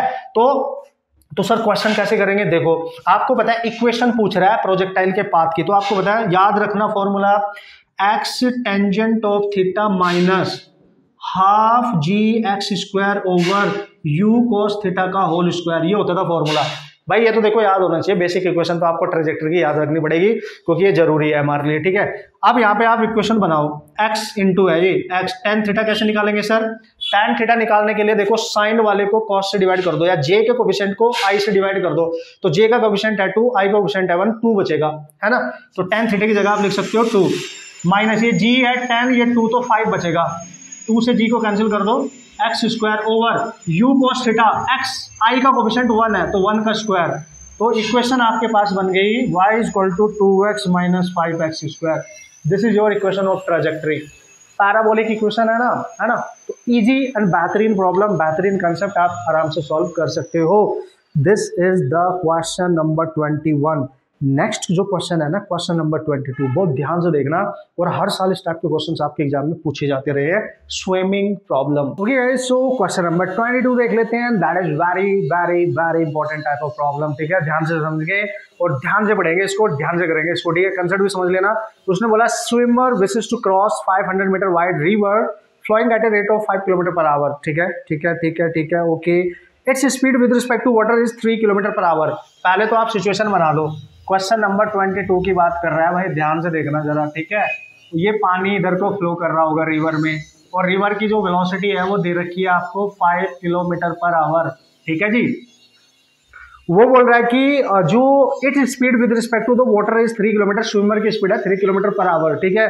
वो बोल रहा है कि यार इसमें क्वेश्चन में जो बोला गया है, if he heads in a direction making an angle theta with the flow, यानी फ्लो के साथ डायरेक्शन दे रखी है उसकी। सपोज करो ये वर्टिकल डायरेक्शन है तो फ्लो इधर है, तो इसके साथ डायरेक्शन वो इधर को जा रहा है स्विमर किसी एंगल थीटा से, फ्लो के साथ, है ना। फ्लो इधर को हो रहा है रिवर का, तो फ्लो के साथ डायरेक्शन दे रखी है आपको थीटा, ध्यान से समझियो, ठीक है। तो यार सर अब क्या करेंगे, तो आपसे पूछा जा रहा है कि the time he take to cross the river and the shortest possible time to cross the river, मतलब दोनों केस में टाइम ही निकालना है। एक केवल टाइम निकालना है कि वो क्रॉस कर ले रिवर को, और एक शॉर्टेस्ट टाइम मतलब मिनिमम टाइम निकालना है ना। ऑप्शन प्रॉब्लम है ना, दोनों कॉन्सेप्ट हमारे क्लियर होने वाली प्रॉब्लम, ठीक है। तो क्या करेंगे सर, चूंकि यहाँ स्विमर इधर को स्विम कर रहा है रिवर की वेलोसिटी के साथ एंगल बनाते हुए थीटा, तो उसके दो कंपोनेंट होंगे, एक इधर वी एस कॉस थीटा और एक इधर v S sine of theta. अब देखो अगर ये रिवर को क्रॉस करना चाहता है तो ऑब्वियसली इसको इधर जाना पड़ेगा इस वेलोसिटी के साथ, इधर तो ये आगे फ्लो करके चला जाएगा और कभी जिंदगी में नहीं पहुंच पाएगा। ठीक है, तो सर अब क्या करें? देखो भाई इसकी जो विड्थ है रिवर की वो दे रखी है 500 मीटर, इतनी विड्थ है। ठीक है, तो सपोज करो पॉइंट ए से पॉइंट बी पे डायरेक्ट इधर जाना चाहता है तो उसको क्रॉस करना है अगर तो इस वेलोसिटी के साथ जाना पड़ेगा। और आपको पता है वेलोसिटी अगर ये है तो ये होगी कितनी डिस्टेंस कवर करना पड़ेगा डी, टाइम कितना लगेगा टी, तो टाइम निकाल लो D over V S sine of theta. समझ गए? डी कितनी दे रखी है? जितनी डिस्टेंस उसको विड्थ की, विड्थ है जो रिवर की that is 500 over V S कितनी है? स्विमर की स्पीड है 3 किलोमीटर पर आवर, लेकिन मीटर पर सेकंड लेना है अपने, इसको ध्यान रखिए उस बात का। 3 मीटर किलोमीटर को चेंज करना है तो 5/18 यानी 5/6 मीटर पर सेकंड, 5/6। ठीक है, यहां पटक दो 5/6 इंटू साइन ऑफ थीटा, 5 से 5 कैंसिल, 6 ऊपर जाएगा तो 600 ओवर साइन थीटा। 600 सेकंड है ये, तो मतलब क्या लिख सकते हो आप इसको 10 मिनट ओवर साइन थीटा। तो this is the time taken, और थीटा पे डिपेंड कर रहा है टाइम क्या होगा, ज्यादा होगा कम होगा, थीटा पे डिपेंड करेगा। तो this is the first solution of the first question कि कितना टाइम लेगा क्रॉस करने के लिए, दैट विल डिपेंड कितने थीटा पे वो जा रहा है, सीधी सी बात है। ठीक है, तो ये रहा। अब उसने बोला मिनिमम टाइम कितना लगेगा उसको, शॉर्टेस्ट मिनिमम टाइम कितना होगा, शॉर्टेस्ट क्रॉसिंग टाइम कितना होगा। तो जब मिनिमम टाइम बनाना है तो साइन की वैल्यू मैक्सिमम ले लो, क्योंकि साइन डिनोमिनेटर में है, साइन की मैक्सिमम वैल्यू 1 होती है, तो मैक्स से डिवाइड करोगे तो ये वैल्यू मिनिमम आएगी। तो टाइम जब मिनिमम निकालोगे तो आएगा 10 मिनट डिवाइड में साइन की मैक्सिमम वैल्यू 1, तो ऑब्वियसली मिनिमम टाइम आपके पास आ गया 10 मिनट, क्योंकि साइन को मैक्सिमम करोगे तभी ये वैल्यू मिनिमम होगी। समझ गए? तो this is your 10 minute and this is how you can solve the problem. याद रखना, बढ़िया क्वेश्चन है। ठीक है जी, अच्छा सर ठीक है। क्वेश्चन नंबर 23, ठीक है ना बॉस? क्वेश्चन नंबर 23 आपने खुद करना है, कंसेप्ट बता देता हूँ। Question number 23, okay. उसने पता क्या बोला है? A rubber ball of mass 50 gram falls from a height of 1 metre. किसी हाइट से एक रबर बॉल फॉल्स हो रही है, 55 ग्राम की है, ऐसे नीचे को आएगी। ठीक है सर, किसी हाइट से, हाइट दे रखी है 1 मीटर की, okay. And rebounds up to at 0.5 metre, टकरा के वापस ऊपर जाती है और हाइट ऊपर कवर करती है, ऊपर जाने पे 0.5 मीटर, पहले की हाफ है। ठीक है ना, टकरा के नीचे से ऊपर जा रही है। ठीक है, तो क्या करना है? Find the impulse and average force, find the impulse and average force.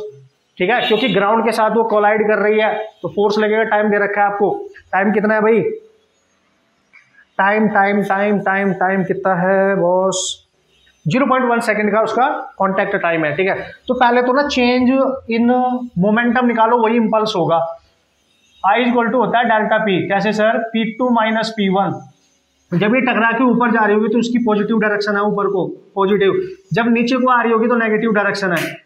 ठीक है, ये ध्यान रखना, कंसेप्ट बता रहा हूँ, करना आपने खुद ही है। तो कैसे करेंगे सर? जब ये ऊपर को जाएगी टकरा के, जो भी मोमेंटम होगा इसका, देखो जब ये नीचे से ऊपर जाएगी तो मोमेंटम हम निकाल नहीं सकते हैं, क्योंकि उसकी वेलोसिटी निकालनी पड़ेगी हमें। जब टकरा के ऊपर जाओगी किस वेलोसिटी के साथ जा रही है, तो हम लिखेंगे mv2 माइनस। ठीक है, mv2 माइनस, और जो v1 है यानी P1 है वो डाउन है नेगेटिव डायरेक्शन में, तो उसको लेंगे माइनस V1। बस इतना ध्यान रखना, इंपल्स आ जाएगा आपका। जब ये इसके टकराएगी तो वो V1 होगी, उसको निकालेंगे √2GS से, जो भी इसको ऐड दे रखी है। जब नीचे से ऊपर जाएगी तो भी V2 आएगी √2GH2 से, पुट कर देना आ जाएगा। एक बार इंपल्स आ गया तो फोर्स निकालने के लिए क्या करोगे? आपको पता है इंपल्स होता है फोर्स इनटू टाइम, तो एवरेज फोर्स आ जाएगा इंपल्स ओवर द टाइम। निकाल लेना, अपने आप सॉल्व करना, निकाल लेना, नो प्रॉब्लम। तरीका मैंने बता दिया, कंप्लीट सॉल्यूशन आपने कर लेना है। ओके दोस्तों, तो क्वेश्चन नंबर 24 ऑलरेडी वैसे मैं इसको करा चुका हूँ, अगर दूसरी वीडियो जो आपने देखी होंगे, ये क्वेश्चन मैं ऑलरेडी मैंने इसको करा चुका हूँ मैं आप लोगों को, फिर भी जल्दी से बता देता हूँ कि आपने करना क्या है। ठीक है, जब भी वेज वाला सिस्टम आए, यानी वेज के ऊपर एक ये वेज है, ये एक्सेलरेट कर रही है ए एक्सेलरेशन के साथ, और इसके ऊपर एक ब्लॉक रखा है जिसका मास है m, वो बोल रहा है कि ये सिस्टम एक्सेलरेट कर रहा है ए के साथ और ये स्लाइड ना करे, तो बताओ वेज इसके ऊपर कितना फोर्स लगाएगी? तो वेज फोर्स लगाती है नॉर्मल रिएक्शन। तो here you have to calculate normal reaction, है ना। और इस पे चूंकि ये इस वेज के ऊपर रखा हुआ है, ये एक्सेलरेट कर रही है, तो उस पर स्यूडो फोर्स लगेगा। ये आप सबको पता होगा, इसके ऊपर लगेगा यहाँ पे स्यूडो फोर्स m इंटू ए, ठीक है ना। और इसका वेट होगा डाउनवर्ड mg। इस तरीके से आप समझ सकते हैं, ये एंगल है थीटा। तो ये जो हॉरिजॉन्टल लाइन होगी इसके साथ ये एंगल बनेगा थीटा। ठीक है, और ये एंगल नॉर्मल रिएक्शन और वेट के साथ ये एंगल भी होता है थीटा।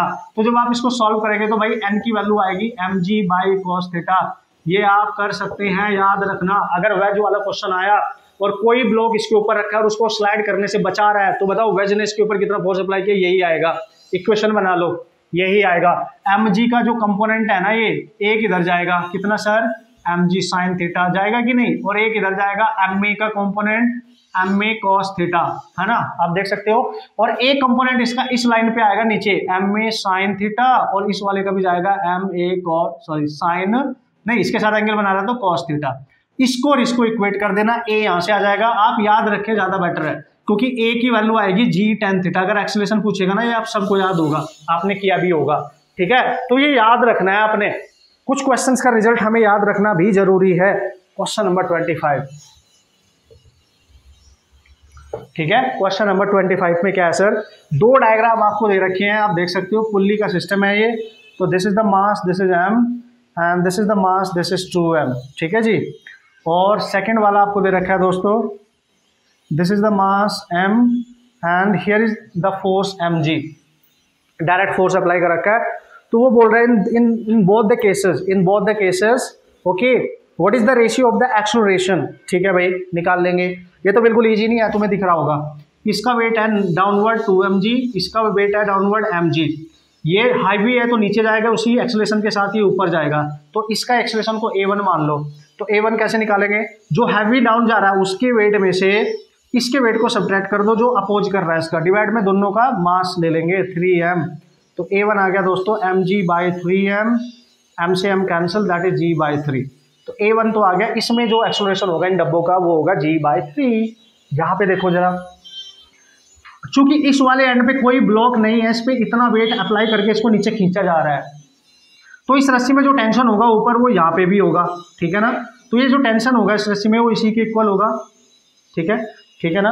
तो ये जो टेंशन है, जब मैं इसको नीचे खींचूंगा, ये टेंशन इस डब्बे को ऊपर खींचेगा, तो उसका एक्सेलरेशन मान लो a2, समझ गए होंगे आप। और इसका वेट है डाउनवर्ड mg।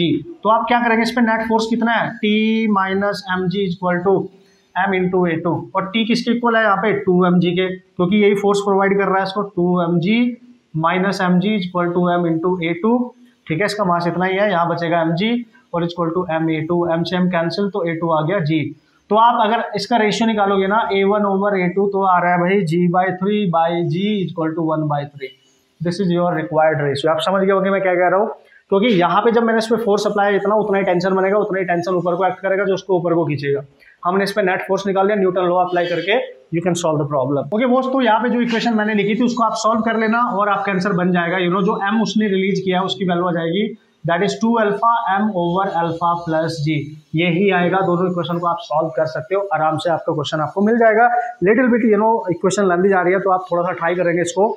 इक्वेशन बनाना है, बस जस्ट इक्वेशन बनाकर सॉल्व करना है, ठीक है। क्वेश्चन नंबर आते हैं 27, ठीक है। क्वेश्चन नंबर 27 में क्या बोला है, फिर से सेम टाइप का प्रॉब्लम आ गया आपके पास। स्यूडो फोर्स डायग्राम भी दे रखा है आपको। उसने बोला एक वेज है, ठीक है, ये एंगल थीटा है। आप डायरेक्ट रिजल्ट का यूज करेंगे आप क्वेश्चन करने के लिए। इस पे एक फोर्स लग रहा है, तो जब इस पे एक फोर्स लग रहा है तो ऑब्वियसली ये वेज किसी एक्सेलरेशन के साथ आगे जाएगा। और जब भी ये वाला केस होता है और कंडीशन अप्लाई होती है कि there is a force acting on a you know 2 wooden blocks are moving on a smooth horizontal surface such that the mass m remains stationary. ये स्लाइड नहीं कर रहा है तो पक्का उस केस में a की वैल्यू होती है g tan थीटा, याद करो g tan थीटा। और यहाँ बीटा दे रखा है उसने, तो हम बीटा ही ले लेंगे, ठीक है जी। बस हो गया, आंसर हो गया। उसने बोला फोर्स बताओ कितना अलग रहा है, तो फोर्स होता है इनका मास, इसका मास है m, ब्लॉक का मास है ये, इनटू एक्सेलरेशन। तो फोर्स आ जाएगा m प्लस m। एक्सेलरेशन हमें पता है, स्यूडो फोर्स वाला जब ये केस आता है तो इतना ही एक्सेलरेशन होता है, g tan ऑफ बीटा, बस खत्म, है ना। तो कभी कभी आपने कंसेप्ट को यूज करके ही उड़ाना होता है, ठीक है। क्वेश्चन नंबर 28 वाहियात इजी है, आप इसको कर सकते हो। स्प्रिंग है, इधर भी 5 न्यूटन का फोर्स लग रहा है और इधर भी 5 न्यूटन का फोर्स लग रहा है, तो इसकी रीडिंग बताओ, स्प्रिंग की रीडिंग बताओ। The tension in the spring में कितना टेंशन क्रिएट होगा। अगर मैं इसको यहाँ खींचूंगा तो उसमें टेंशन इधर जाएगा, इसको इस साइड में इधर खींचता है तो सेम टेंशन इधर आना चाहिए। स्प्रिंग जो रीड करता है उसमें बोथ साइड में टेंशन सेम होना चाहिए, और वो किसके इक्वल होगा, इधर भी 5 न्यूटन है इधर भी, तो टेंशन 5 न्यूटन ही रीड करेगा, है ना, 5 न्यूटन ही रीड करेगा। ध्यान रखिए बोथ साइड सेम फोर्स होने चाहिए, ठीक है। ओके, क्वेश्चन नंबर, अब हम बात करेंगे 29, very important type of problem.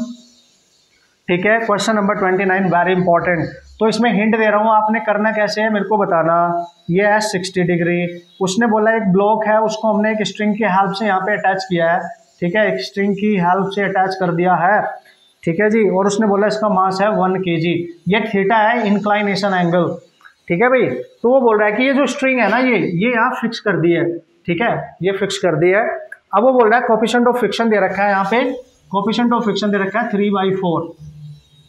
This is question number 29। Okay, क्या बोल रहा है sir, find the tension in the string. देखो भाई, इस टाइप का जब भी क्वेश्चन आएगा ना कि एक ब्लॉक को इंक्लाइंड प्लेन पे एक स्ट्रिंग की हेल्प से रख दिया गया, स्ट्रिंग को फिक्स कर दिया गया, तो बताओ इसमें कितना टेंशन क्रिएट होगा।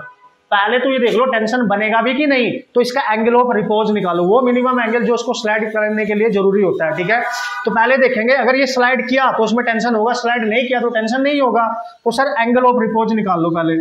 कैसे sir, tan alpha is equal to होता था आपके पास म्यू, तो tan अल्फा आ गया 3/4, म्यू दे रखा है 3/4, और tan में 3/4 हमेशा 37 के इक्वल होता है, याद रखना, यानी अल्फा आ गया 37, यानी रिपोज जो एंगल है आपके पास वो इंक्लाइनेशन एंगल से कम है, मतलब यहाँ पे theta is greater than angle of repose. That's why we can say this block will slide down, slightly slide करेगा तो टेंशन ऊपर जाएगा, और अगर ये नीचे आएगा तो फ्रिक्शन ऊपर जाएगा। तो इसका जो वेट का कंपोनेंट है mg sin थीटा वो नीचे को एक्ट करेगा।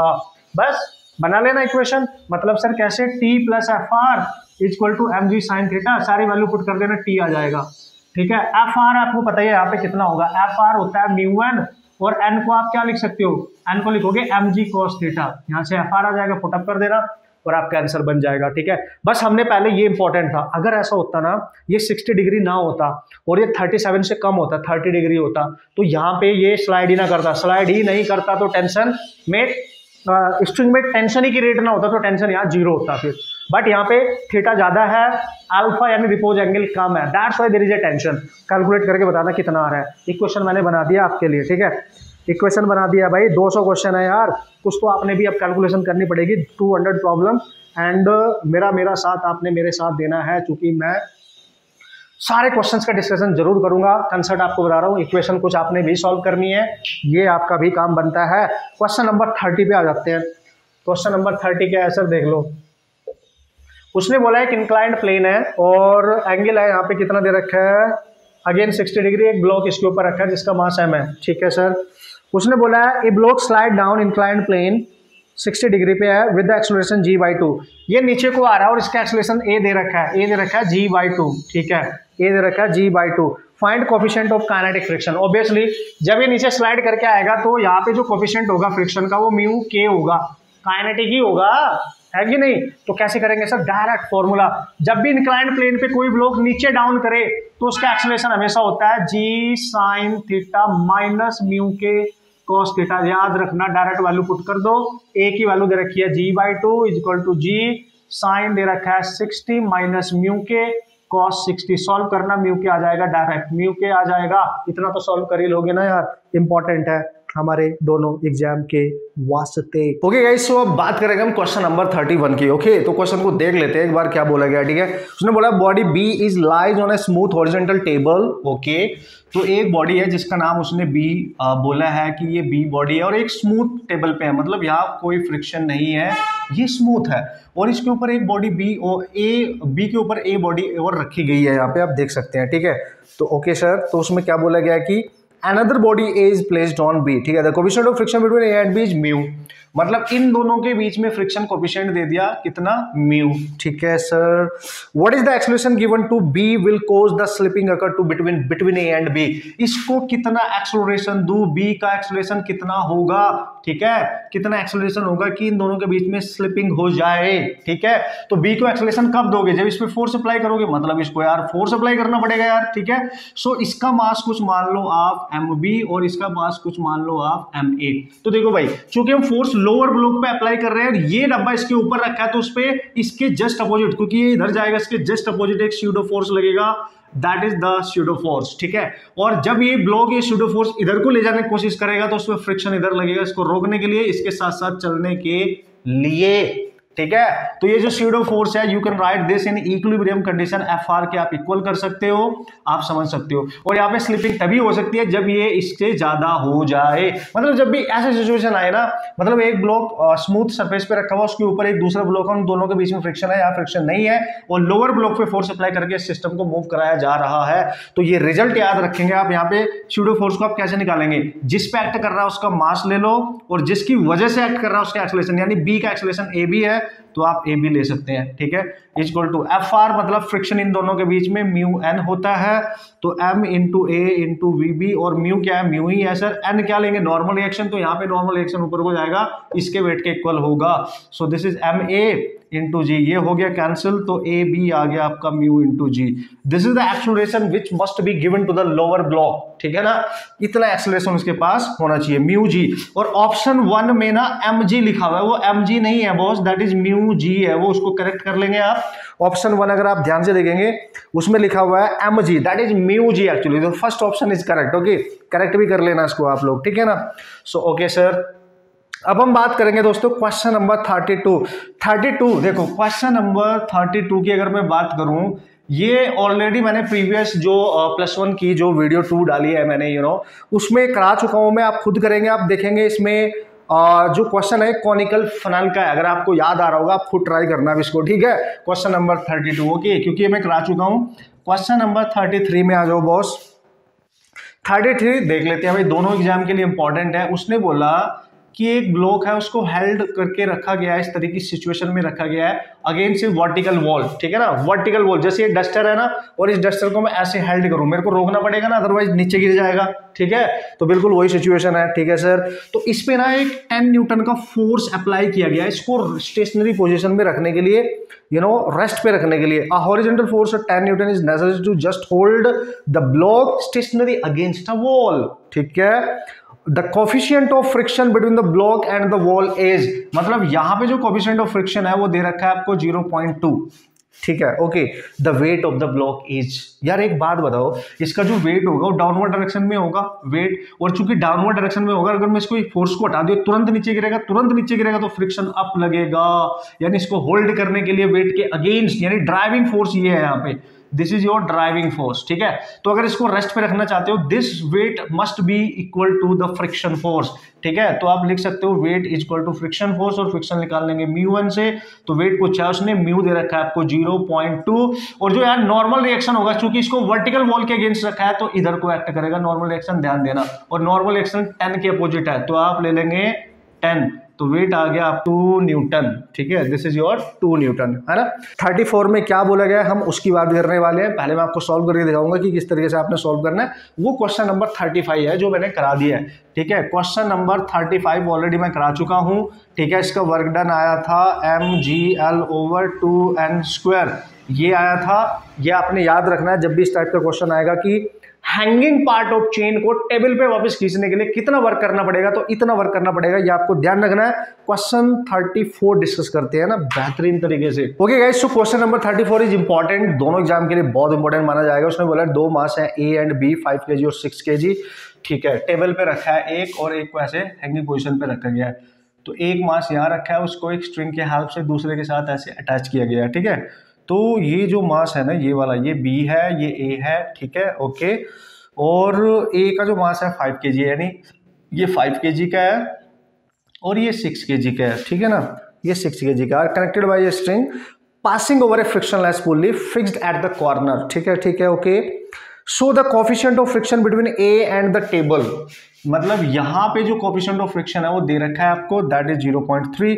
Minimum mass of the block C that must be placed on block A to prevent it from moving is equal to, मतलब इसके ऊपर एक ब्लॉक और रख दिया गया है, सी नाम का, उसका मास बताओ, है ना, उसका मिनिमम मास बताओ कि अगर मैं उसको इसके ऊपर रख दूं तो ये सिस्टम मूव ना करे, इसके रखने से पहले ये नीचे को जा रहा होगा, ये आगे को जा रहा होगा, लेकिन जैसे ही रखा है स्टॉप हो गया, ऐसी कंडीशन है, ठीक है, ऐसी कंडीशन है यहाँ पे। तो भाई कैसे करेंगे, देखो ध्यान से कैसे करेंगे, ठीक है ना।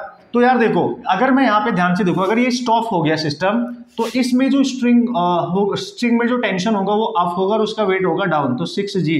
तो अगर ये स्टॉप हो गया तो T must be equal to 6g, यानी 60 न्यूटन, टेंशन आ गया। और अगर ये मूव कर रहा था नीचे तो ये टेंशन यहां पे भी सेम ही होगा, तो टी इस पूरे सिस्टम को एक साथ आगे खींच रहा होगा, ठीक है।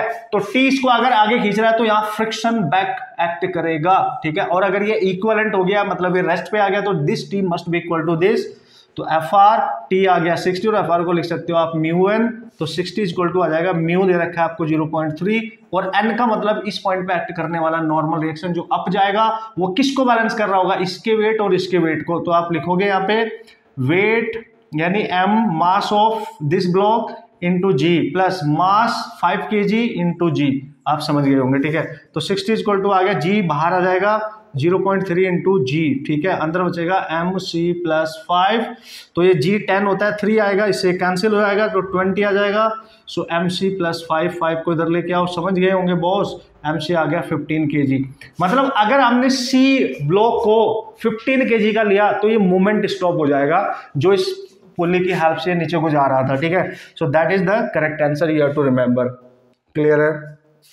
तो भाई लोग ऐसे अगर क्वेश्चन आया तो आराम से आप अब देखो सॉल्व कर सकते हो। अब हम बात करेंगे क्वेश्चन नंबर 36, इजी प्रॉब्लम। कैसे सर? देखो 36 में क्या बोला गया है यार, उसने बोला कि एक फोर्स है 3x प्लस 5 न्यूटन, ये एक्ट कर रहा है, ठीक है। It is displaced from and this force is acting which displace the body from x equal to 2 metre to x equal to 4 metre तक ये इसको डिस्प्लेस कर रहा है। तो बताओ कितना वर्क करना पड़ेगा। वैसे तो उसका ग्राफ भी दे रखा है आपको, ग्राफ के अकॉर्डिंग भी आप एरिया अंडर द कर्व निकाल सकते हो, बट अब सपोज करो graph is not given in the question, तो how you will solve the question. ये जो क्वेश्चन है यहाँ पे, ये फोर्स है, ये वेरिएबल है, ये x पे डिपेंड कर रहा है, you have to integrate the basic integration you can use.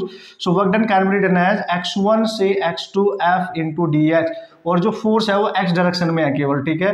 तो आप पुट करो x1 है 2 और x2 है 4 और ये दे रखा है 3x प्लस 5 इंटू क्या dx, इंटीग्रेट कर लो यार, तो आएगा 3x square by 2 plus 5 of x, limit put करो 2 से लेके 4 तक, ठीक है ना। आप इसको सॉल्व कर सकते हैं। पहले आप x की जगह 4 पुट करेंगे यानी अपर लिमिट, फिर माइनस करके 2 पुट करेंगे यानी लोअर लिमिट। यार कंप्लीट सॉल्व करना प्लीज, अब ये आप करेंगे, ठीक है। लिमिट पुट करके मेरे को आंसर बताना। देखो पहले जहां जहां पे x है ना वहां पे 4 पुट करना है, ठीक है। कैसे सर? करके बताता हूँ यार, ठीक है। तो 3/2 4 का स्क्वायर प्लस 5 इंटू 4, एक तो ये हो गया माइनस, ठीक है। अब 2 पुट करेंगे, जब 2 पुट करेंगे तो ब्रैकेट लगाना है, ठीक है। 3/2 2 का स्क्वायर है ना, यहाँ पे 2 आ जाएगा प्लस 2 दिस। अब सब्ट्रैक्ट कर लेना यार, ठीक है, सब्ट्रैक्ट कर लेना और आपका आंसर बन जाएगा। क्लियर है? Question number 36, okay. अब हम बात करते हैं क्वेश्चन नंबर 37। क्वेश्चन नंबर 37 में देखो ना, फोर्स वर्सेस डिस्प्लेसमेंट ग्राफ है जो भी दे रखा है। जब भी कभी force versus displacement graph given हो आप समझ जाना, ठीक है। तो हमें निकालना है वर्क डन, और work done we have to calculate area under the curve. जो भी दे रखा है, जैसे इसमें ग्राफ दे रखा है कुछ इस तरीके से, ठीक है, कुछ इस तरीके से ग्राफ दे रखा है, ठीक है।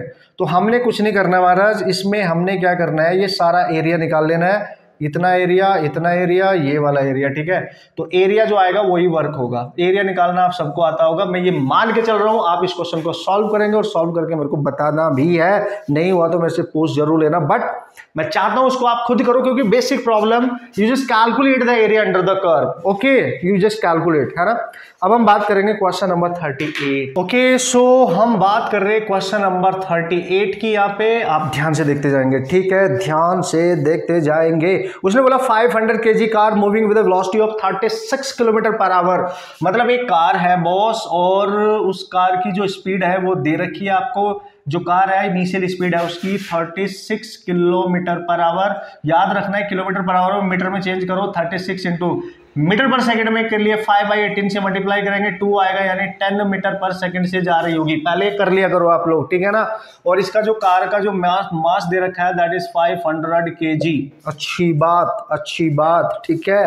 On a straight rod unidirectionally doubles its velocity in 1 minute. मतलब ये आफ्टर 1 मिनट इसकी जो वेलोसिटी है वो डबल हो जाती है, यानी 10 की डबल 20 हो जाएगी, और टाइम लिया इसने 1 मिनट। और चूंकि मिनट है तो सेकंड बना लो 60 सेकंड्स। क्लियर है, ये पहले ही कर लिया करो, ठीक है ना। सो अब क्या बोल रहा है, the average power delivered by the engine for doubling the velocity. तो मतलब कार के इंजन ने इसकी वेलोसिटी को बढ़ाने के लिए कितनी पावर डिलीवर करी, और पावर आपको पता है बॉस, पावर होती है वर्क कितना किया ओवर टाइम। सिंपल।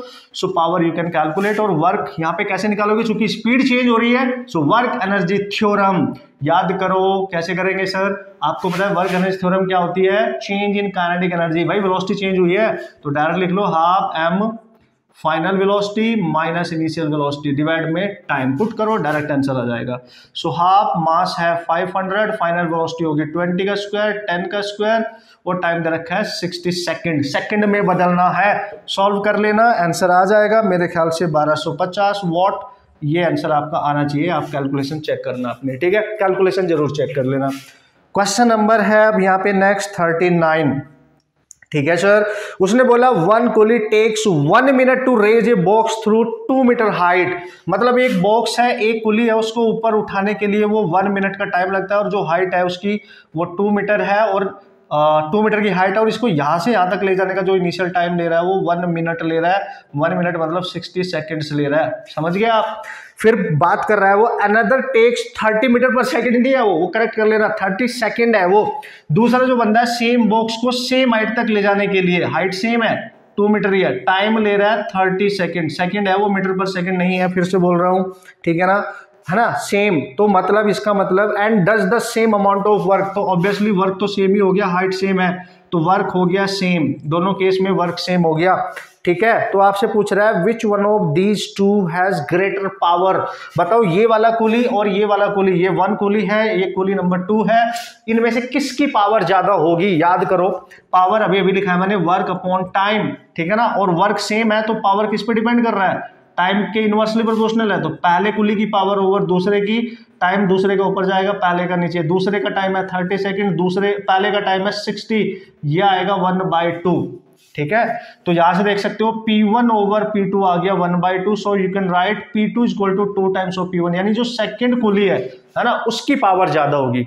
अगर ऑप्शनल क्वेश्चन आया तो ऐसे उसमें ऑप्शन गिवन होंगे, अदरवाइज इसमें डायरेक्टली पूछा है, ठीक है। You can solve the problem. Okay guys, so question number 40 की बात करते हैं। ऑसम प्रॉब्लम, बेहतरीन कंसेप्ट, आप ध्यान से देखेंगे, क्वेश्चन आने के काफी चांस हो सकते हैं इस टाइप के, और सिमिलर टाइप के क्वेश्चन ही पूछा जा सकता है। उसने बोला particle of mass is moving in a horizontal circle of radius R under the centripetal force, ठीक है। तो एक सर्कल पे जिसकी रेडियस जो है ना आपके पास, जो रेडियस दे रखी है उसकी, ठीक है, दैट इज आर, और एक पार्टिकल है जो यहाँ पे सर्कल पे घूम रहा है, ठीक है, आप ध्यान से देखेंगे, ठीक है ना, इस तरीके से। तो इस पे एक सेंट्रीपिटल फोर्स लग रहा है सेंटर की तरफ, और वो सेंट्रीपिटल फोर्स आपको दे रखा है -k/r², ठीक है ना।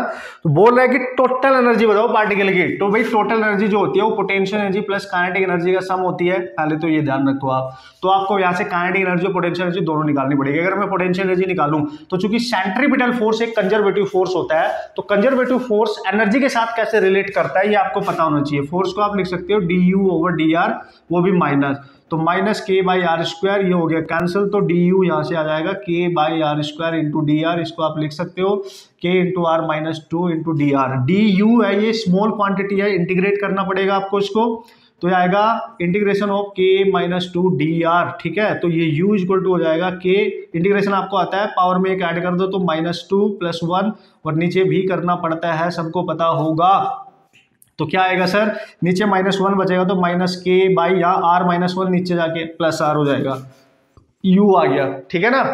अब वो बोल रहा है काइनेटिक एनर्जी कैसे निकालोगे, तो भाई निकाल लेंगे, हमें पता है सेंट्रीपिटल फोर्स क्या होता है, सेंट्रीपिटल फोर्स mv²/r होता है, और आपको पता है काइनेटिक एनर्जी अब ऐसा पॉजिटिव होती है, तो you just take k/r², k/r², एक r कैंसिल हो गया, तो यहाँ पे बच गया आपके पास mv²/k/r, ये बच गया mv²/k/r, ठीक है। तो काइनेटिक एनर्जी कैसे आ जाएगी सर, काइनेटिक एनर्जी आ जाएगी हाफ mv² से, और हाफ, और mv² की वैल्यू आ गई है k/r, तो ये बच गया आपका काइनेटिक एनर्जी, ठीक है जी, काइनेटिक एनर्जी। दोनों वैल्यू को उठा के आप पटक दो तो टोटल वैल्यू आ जाएगी -k/r प्लस k/2r, यानी आप देख सकते हो यहाँ पे 2 यहाँ पे जाएगा तो -k/2r is the total energy, और ये नेगेटिव है, ऑब्वियसली टोटल एनर्जी आपकी नेगेटिव ही होती है कि नहीं। बेहतरीन क्वेश्चन, कई कंसेप्ट इसने यूज करा लिया, centripetal force, kinetic energy, potential energy, और दोनों में रिलेशन, फोर्स और एनर्जी में कंजर्वेटिव फोर्स अगर आपके पास है, दोनों में रिलेशन भी उसने डिस्कस करा लिया है हमसे। स्मार्ट है कि नहीं है? अच्छा सर नेक्स्ट क्वेश्चन क्या है भाई? नेक्स्ट क्वेश्चन देख लेते हैं। नेक्स्ट क्वेश्चन है आपका 41, क्वेश्चन नंबर 41। इसमें क्या बोला है? इसमें बोला है कि यार the force acting on the system will be represented by, अब सेम कंसेप्ट पे है ये जो मैंने बताया यहाँ पे, ये वाला फॉर्मूला उसने ग्राफ दे रखा है u वर्सेस x, और ग्राफ कुछ ऐसे है, ठीक है? तो ये ग्राफ ऐसे है, और आपको पता है force versus x graph draw करना है, force versus x graph draw करना है। तो यार देखो यहां से यहां तक लेके ये स्ट्रेट लाइन है, ठीक है? यानी यहां से ले तक ये जो u है ये x की डायरेक्टली प्रोपोर्शनल होगा, ठीक है?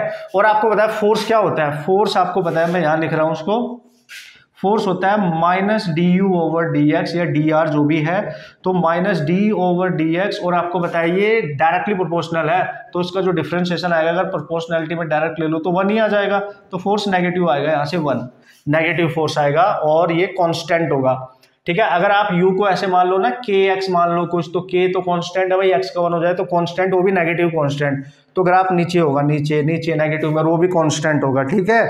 वो भी कांस्टेंट होगा, और ये पोटेंशियल एनर्जी यहाँ पे कांस्टेंट हो गई है क्योंकि ये graph parallel to X axis है, और पोटेंशियल एनर्जी अगर कांस्टेंट हो जाए तो फोर्स हमेशा जीरो होगा, तो तुरंत ग्राफ यहाँ पे टच कर जाएगा फोर्स जीरो करने के लिए, तो दिस इज योर ग्राफ।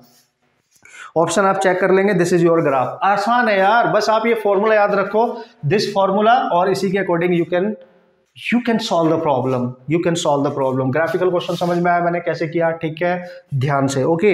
अब देखेंगे question number 42। Okay, question number 42 है, a man m1 of mass 80 kg runs up a staircase in 15 second, ठीक है? Another man that is m2 also of 80 kg, उसका मास भी 80 kg है, that is runs up to the staircase in 20 second, ठीक है? एक लेता है ऊपर जाने में 15 सेकंड, एक ले रहा है 20 second, then the ratio of the power developed by them will be, अपने आप कर सकते हो, आप अपने आप कर सकते हो, वर्क बाय टाइम, ठीक है? टाइम अलग अलग दे रखा है, ठीक है ना? आप ध्यान से देखिए, दोनों का जो वेट है, जो मास है वो सेम है, अपने आप करना, मेरे को बताना, अपने आप करना, मेरे को बताना। अभी इस टाइप का क्वेश्चन मैंने पीछे ही आपको डिस्कस करा है। Question number 43, an engine pumps up 100 kg of water, ठीक है? एक इंजन है जो वाटर का मास दे रखा है उसने 100 kg, ठीक है? उसको पंप कर रहा है through a height of 10 metre, height कितनी ले रहा है वो? 10 मीटर हाइट तक उसको लेके जाता है, और टाइम लेता है 5 सेकंड। ओके सर, इतना सेकंड लेता है, तो वो इंजन कितना वर्क वहां पे कर रहा है, मतलब वो उस तरीके से देखते हैं क्या पूछा गया है। Given that the efficiency of engine is 60%, engine की एफिशिएंसी आपको दे रखी है 60%, ठीक है जी? 60% को आप लिख सकते हो 6/10, यानी इसको आप लिख सकते हो 3/5, क्लियर? 3/5 लिख सकते हो। What is the power of engine, तो बताओ इस इंजन की पावर क्या होगी? Power of engine you have to calculate. तो भाई जब एफिशिएंसी दे रखी है इंजन की, तो एफिशिएंसी होती है आउटपुट पावर और इनपुट पावर। ध्यान देना, इंजन जब चला होगा तो उसकी इंजन की जो पावर होती है, जो सप्लाई करेगा लिफ्ट कराने के लिए मास को, वो ये होगी, ये है power of engine. Input power जो होती है वो इंजन की पावर है, और ये जो इंजन ने काम किया वो उसकी आउटपुट पावर है। और आउटपुट पावर निकाल लो, वो कैसे निकालोगे सर?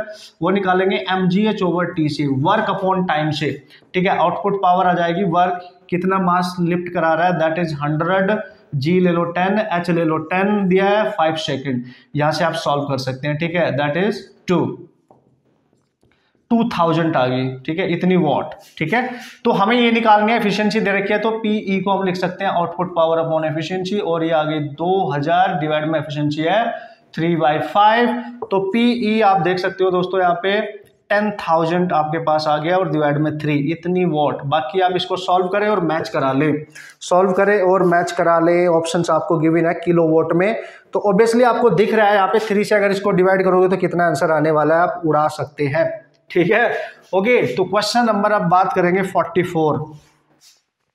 44 में क्या है? 2 identical balls are approaching towards each other on a straight line, ठीक है? ये बोल रहा है कि एक बॉल इधर से आ रही है, आइडेंटिकल है, इसका मास है m, और इसकी स्पीड दे रखी है 2 मीटर पर सेकंड। दूसरी बॉल जो है उसका भी मास m, ये इधर को आ रही है, स्पीड दे रखी है 4 मीटर पर सेकंड, ठीक है?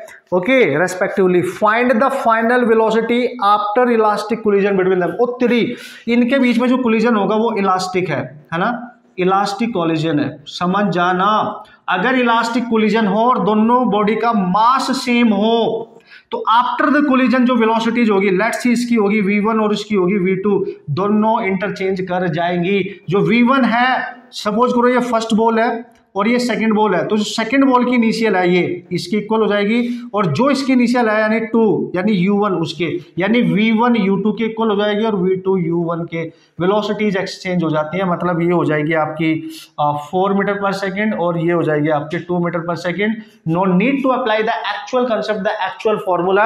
अगर दोनों बॉल का मास सेम है और इलास्टिक कोलिजन है तो इसकी जो इनिशियल वेलोसिटी है वो इसकी फाइनल, जो इसकी इनिशियल है वो इसकी फाइनल हो जाएगी। इस बात का आप ख्याल रखेंगे तो क्वेश्चन आप डायरेक्ट सॉल्व कर सकते हैं, ठीक है। Okay, you can solve. अब बात करेंगे question number 45। Okay boss, question number 45 very important type of problem guys, ठीक है, उसको सॉल्व कर लेते हैं। उसने बोला an object of mass 3 mm split into equal fragments. एक ऑब्जेक्ट है जिसका मास दे रखा है 3 m और ये स्प्लिट कर जाता है 3 अलग अलग इक्वल पार्ट में। इसका भी मास m, इसका भी मास m, इसका भी मास m। Initially object obviously rest पे है, nothing is nothing is defined in the question, तो हम मान के चलेंगे वो रेस्ट पे है भाई, और उसके 3 पार्ट हो जाते हैं डिवाइड। जैसे हम बॉम्ब नहीं फोड़ते हैं तो फूट के वो डिफरेंट पार्ट में कन्वर्ट हो जाता है, something like that. Two fragment how the velocity v j cap and v I cap. इनमें से जो 2 है, यानी ये 1 मान लो, 2 मान लो, उसकी 3 मान लो, ठीक है, इसको आप 3 मान लो ना, ठीक है, यहाँ पे कर रहा हूं मैं, इसको 3 मानोगे तो पहले वाले की वेलोसिटी दे रखी है, सपोज करो v j कैप, और दूसरे वाले की वेलोसिटी आपको दे रखी है that is v I cap. तो थर्ड की वेलोसिटी आपसे पूछ रहा है, तो जो थर्ड फ्रेगमेंट है बताओ उसकी वेलोसिटी क्या होगी। तो यार देखो ये एक्सप्लोजन का केस है, वो ब्रेकआउट कर रहा है, तो इसमें कंजर्वेशन ऑफ लीनियर मोमेंटम आप डायरेक्ट यूज कर सकते हो, क्वेश्चन आपका डायरेक्ट ही सॉल्व हो जाएगा अगर आप कंजर्वेशन ऑफ लीनियर मोमेंटम का कंसेप्ट यहाँ पे यूज करोगे। कैसे करेंगे सर? देखो भाई, initial momentum is equal to final momentum. Initially rest पे है तो रेस्ट पे कर दो, और चूंकि ये वेक्टर में ले लो आप इसको, ठीक है, हमें पता नहीं किधर जा रहे हैं तो वेक्टर में ले सकते हैं। तो इनिशियल तो रेस्ट पे था 3 m, ठीक है, फाइनल 3 पार्ट बन गए। इसकी वेलोसिटी हम लिखेंगे m1 v1 plus m2 v2 plus m3 v3, ठीक है। तो आप देख सकते हो पहले का मास m है, उसकी वेलोसिटी दे रखी है हमें v j कैप, दूसरे का मास भी m है, उसकी वेलोसिटी दे रखी है v I कैप, प्लस इसका मास भी m है, उसकी वेलोसिटी हमें नहीं पता। तो मास तो सब में से कॉमन आके 0 में जाएगा और ये दोनों वेलोसिटी इधर आ जाएंगी। तो अगर ये इधर आएंगी माइनस v कॉमन आ जाएगा तो j प्लस I बचेगा और इधर बचेगा आपका v3। तो बस सिंपल है, ये आ गया आपका velocity of third fragment. This is the velocity of third fragment. Okay, so you can solve the type of problem. बस कंजर्वेशन ऑफ लीनियर मोमेंटम जो आपने याद रखना है, इसका आप ख्याल रखेंगे, ठीक है। ओके यार, सो क्वेश्चन नंबर 46 और लास्ट 4 प्रॉब्लम्स हमारे पास बचे, क्योंकि हमने आज इस वीडियो में 50 क्वेश्चंस कंप्लीट करने हैं। 200 टोटल क्वेश्चंस है, तो 50 क्वेश्चंस मतलब इतनी, इससे ज़्यादा लेंथी वीडियो में नहीं दूंगा, जिससे आप जल्दी जल्दी वीडियो को अपनी सॉल्व करेंगे। आज है 12, 13, 14, 15 ठीक है। तो विद इन 3 डेज आप सारे क्वेश्चंस कंप्लीट कर सकते हैं, ठीक है।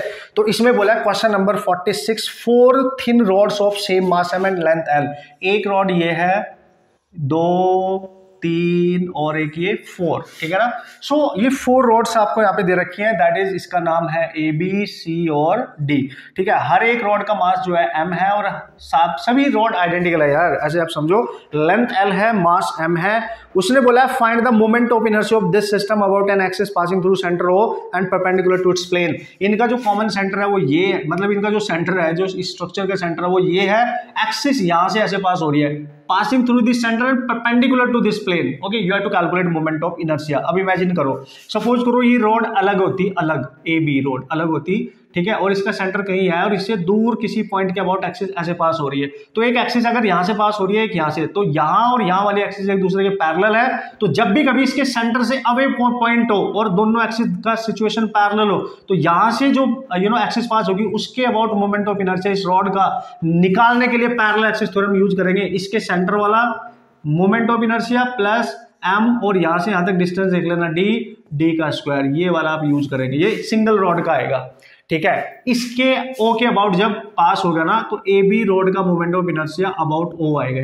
तो कैसे निकालेंगे सर? तो सेंटर ऑफ मास से अगर पास हो जाए तो आपको बताइए मोमेंट ऑफ इनर्शिया रोड का होता है ml²/12 प्लस m इंटू ये जो d होगी ये कितनी होगी, यहां से लेके यहां तक इस लेंथ की हाफ होगी तो L/2 का बन जाएगा आपका स्क्वायर।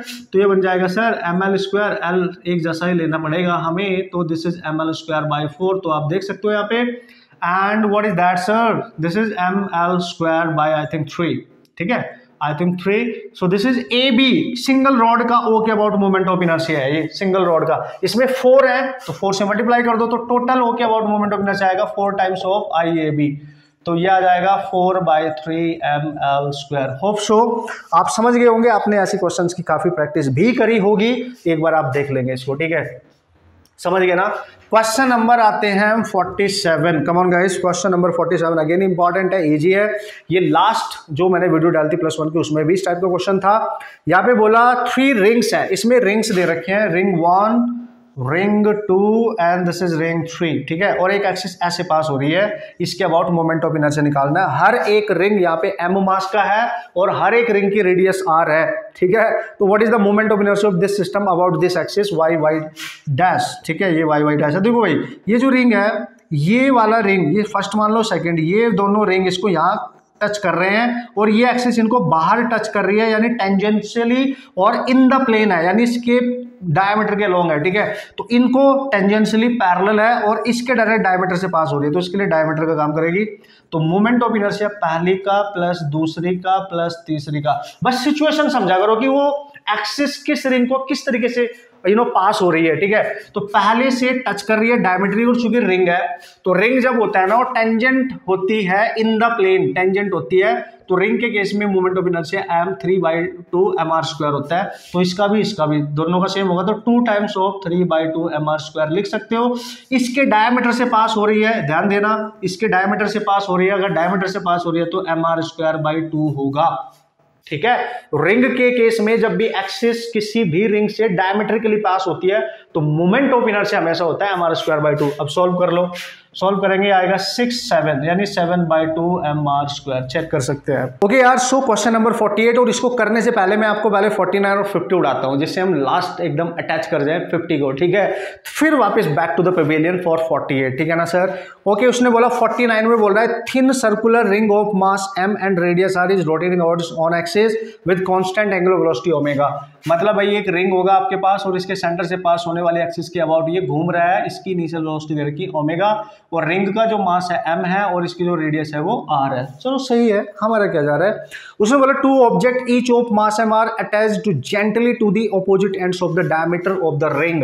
उसने बोला अगर इस रिंग के ऑपोजिट एंड्स पर यहाँ पे डायमेट्रिकली एक ऑब्जेक्ट यहाँ पे अटैच किया जेंटली, एक यहाँ पे किया है, फिर से ये घूम रहा है इसके अबाउट, ठीक है। तो सेंटर से अगर यहाँ पे देखा जाए ये दोनों सेम डिस्टेंस पे r दोनों पार्टिकल जो है यहाँ पे, तो बताओ इसकी एंगुलर वेलोसिटी क्या हो जाएगी। तो देखो यार, इस क्वेश्चन में हमेशा एंगुलर मोमेंटम कंजर्वेशन का कंसेप्ट यूज किया जाता है। वैसे तो इसकी शॉर्ट ट्रिक भी मैंने आपको बता रखी है, बट यार कंसेप्ट से मैं आपको बता रहा हूँ, इनिशियल एंगुलर मोमेंटम निकाल लेना, फाइनल निकाल लेना। चूंकि कंजर्व रहेगा तो इसको L1 = L2 कर लेना।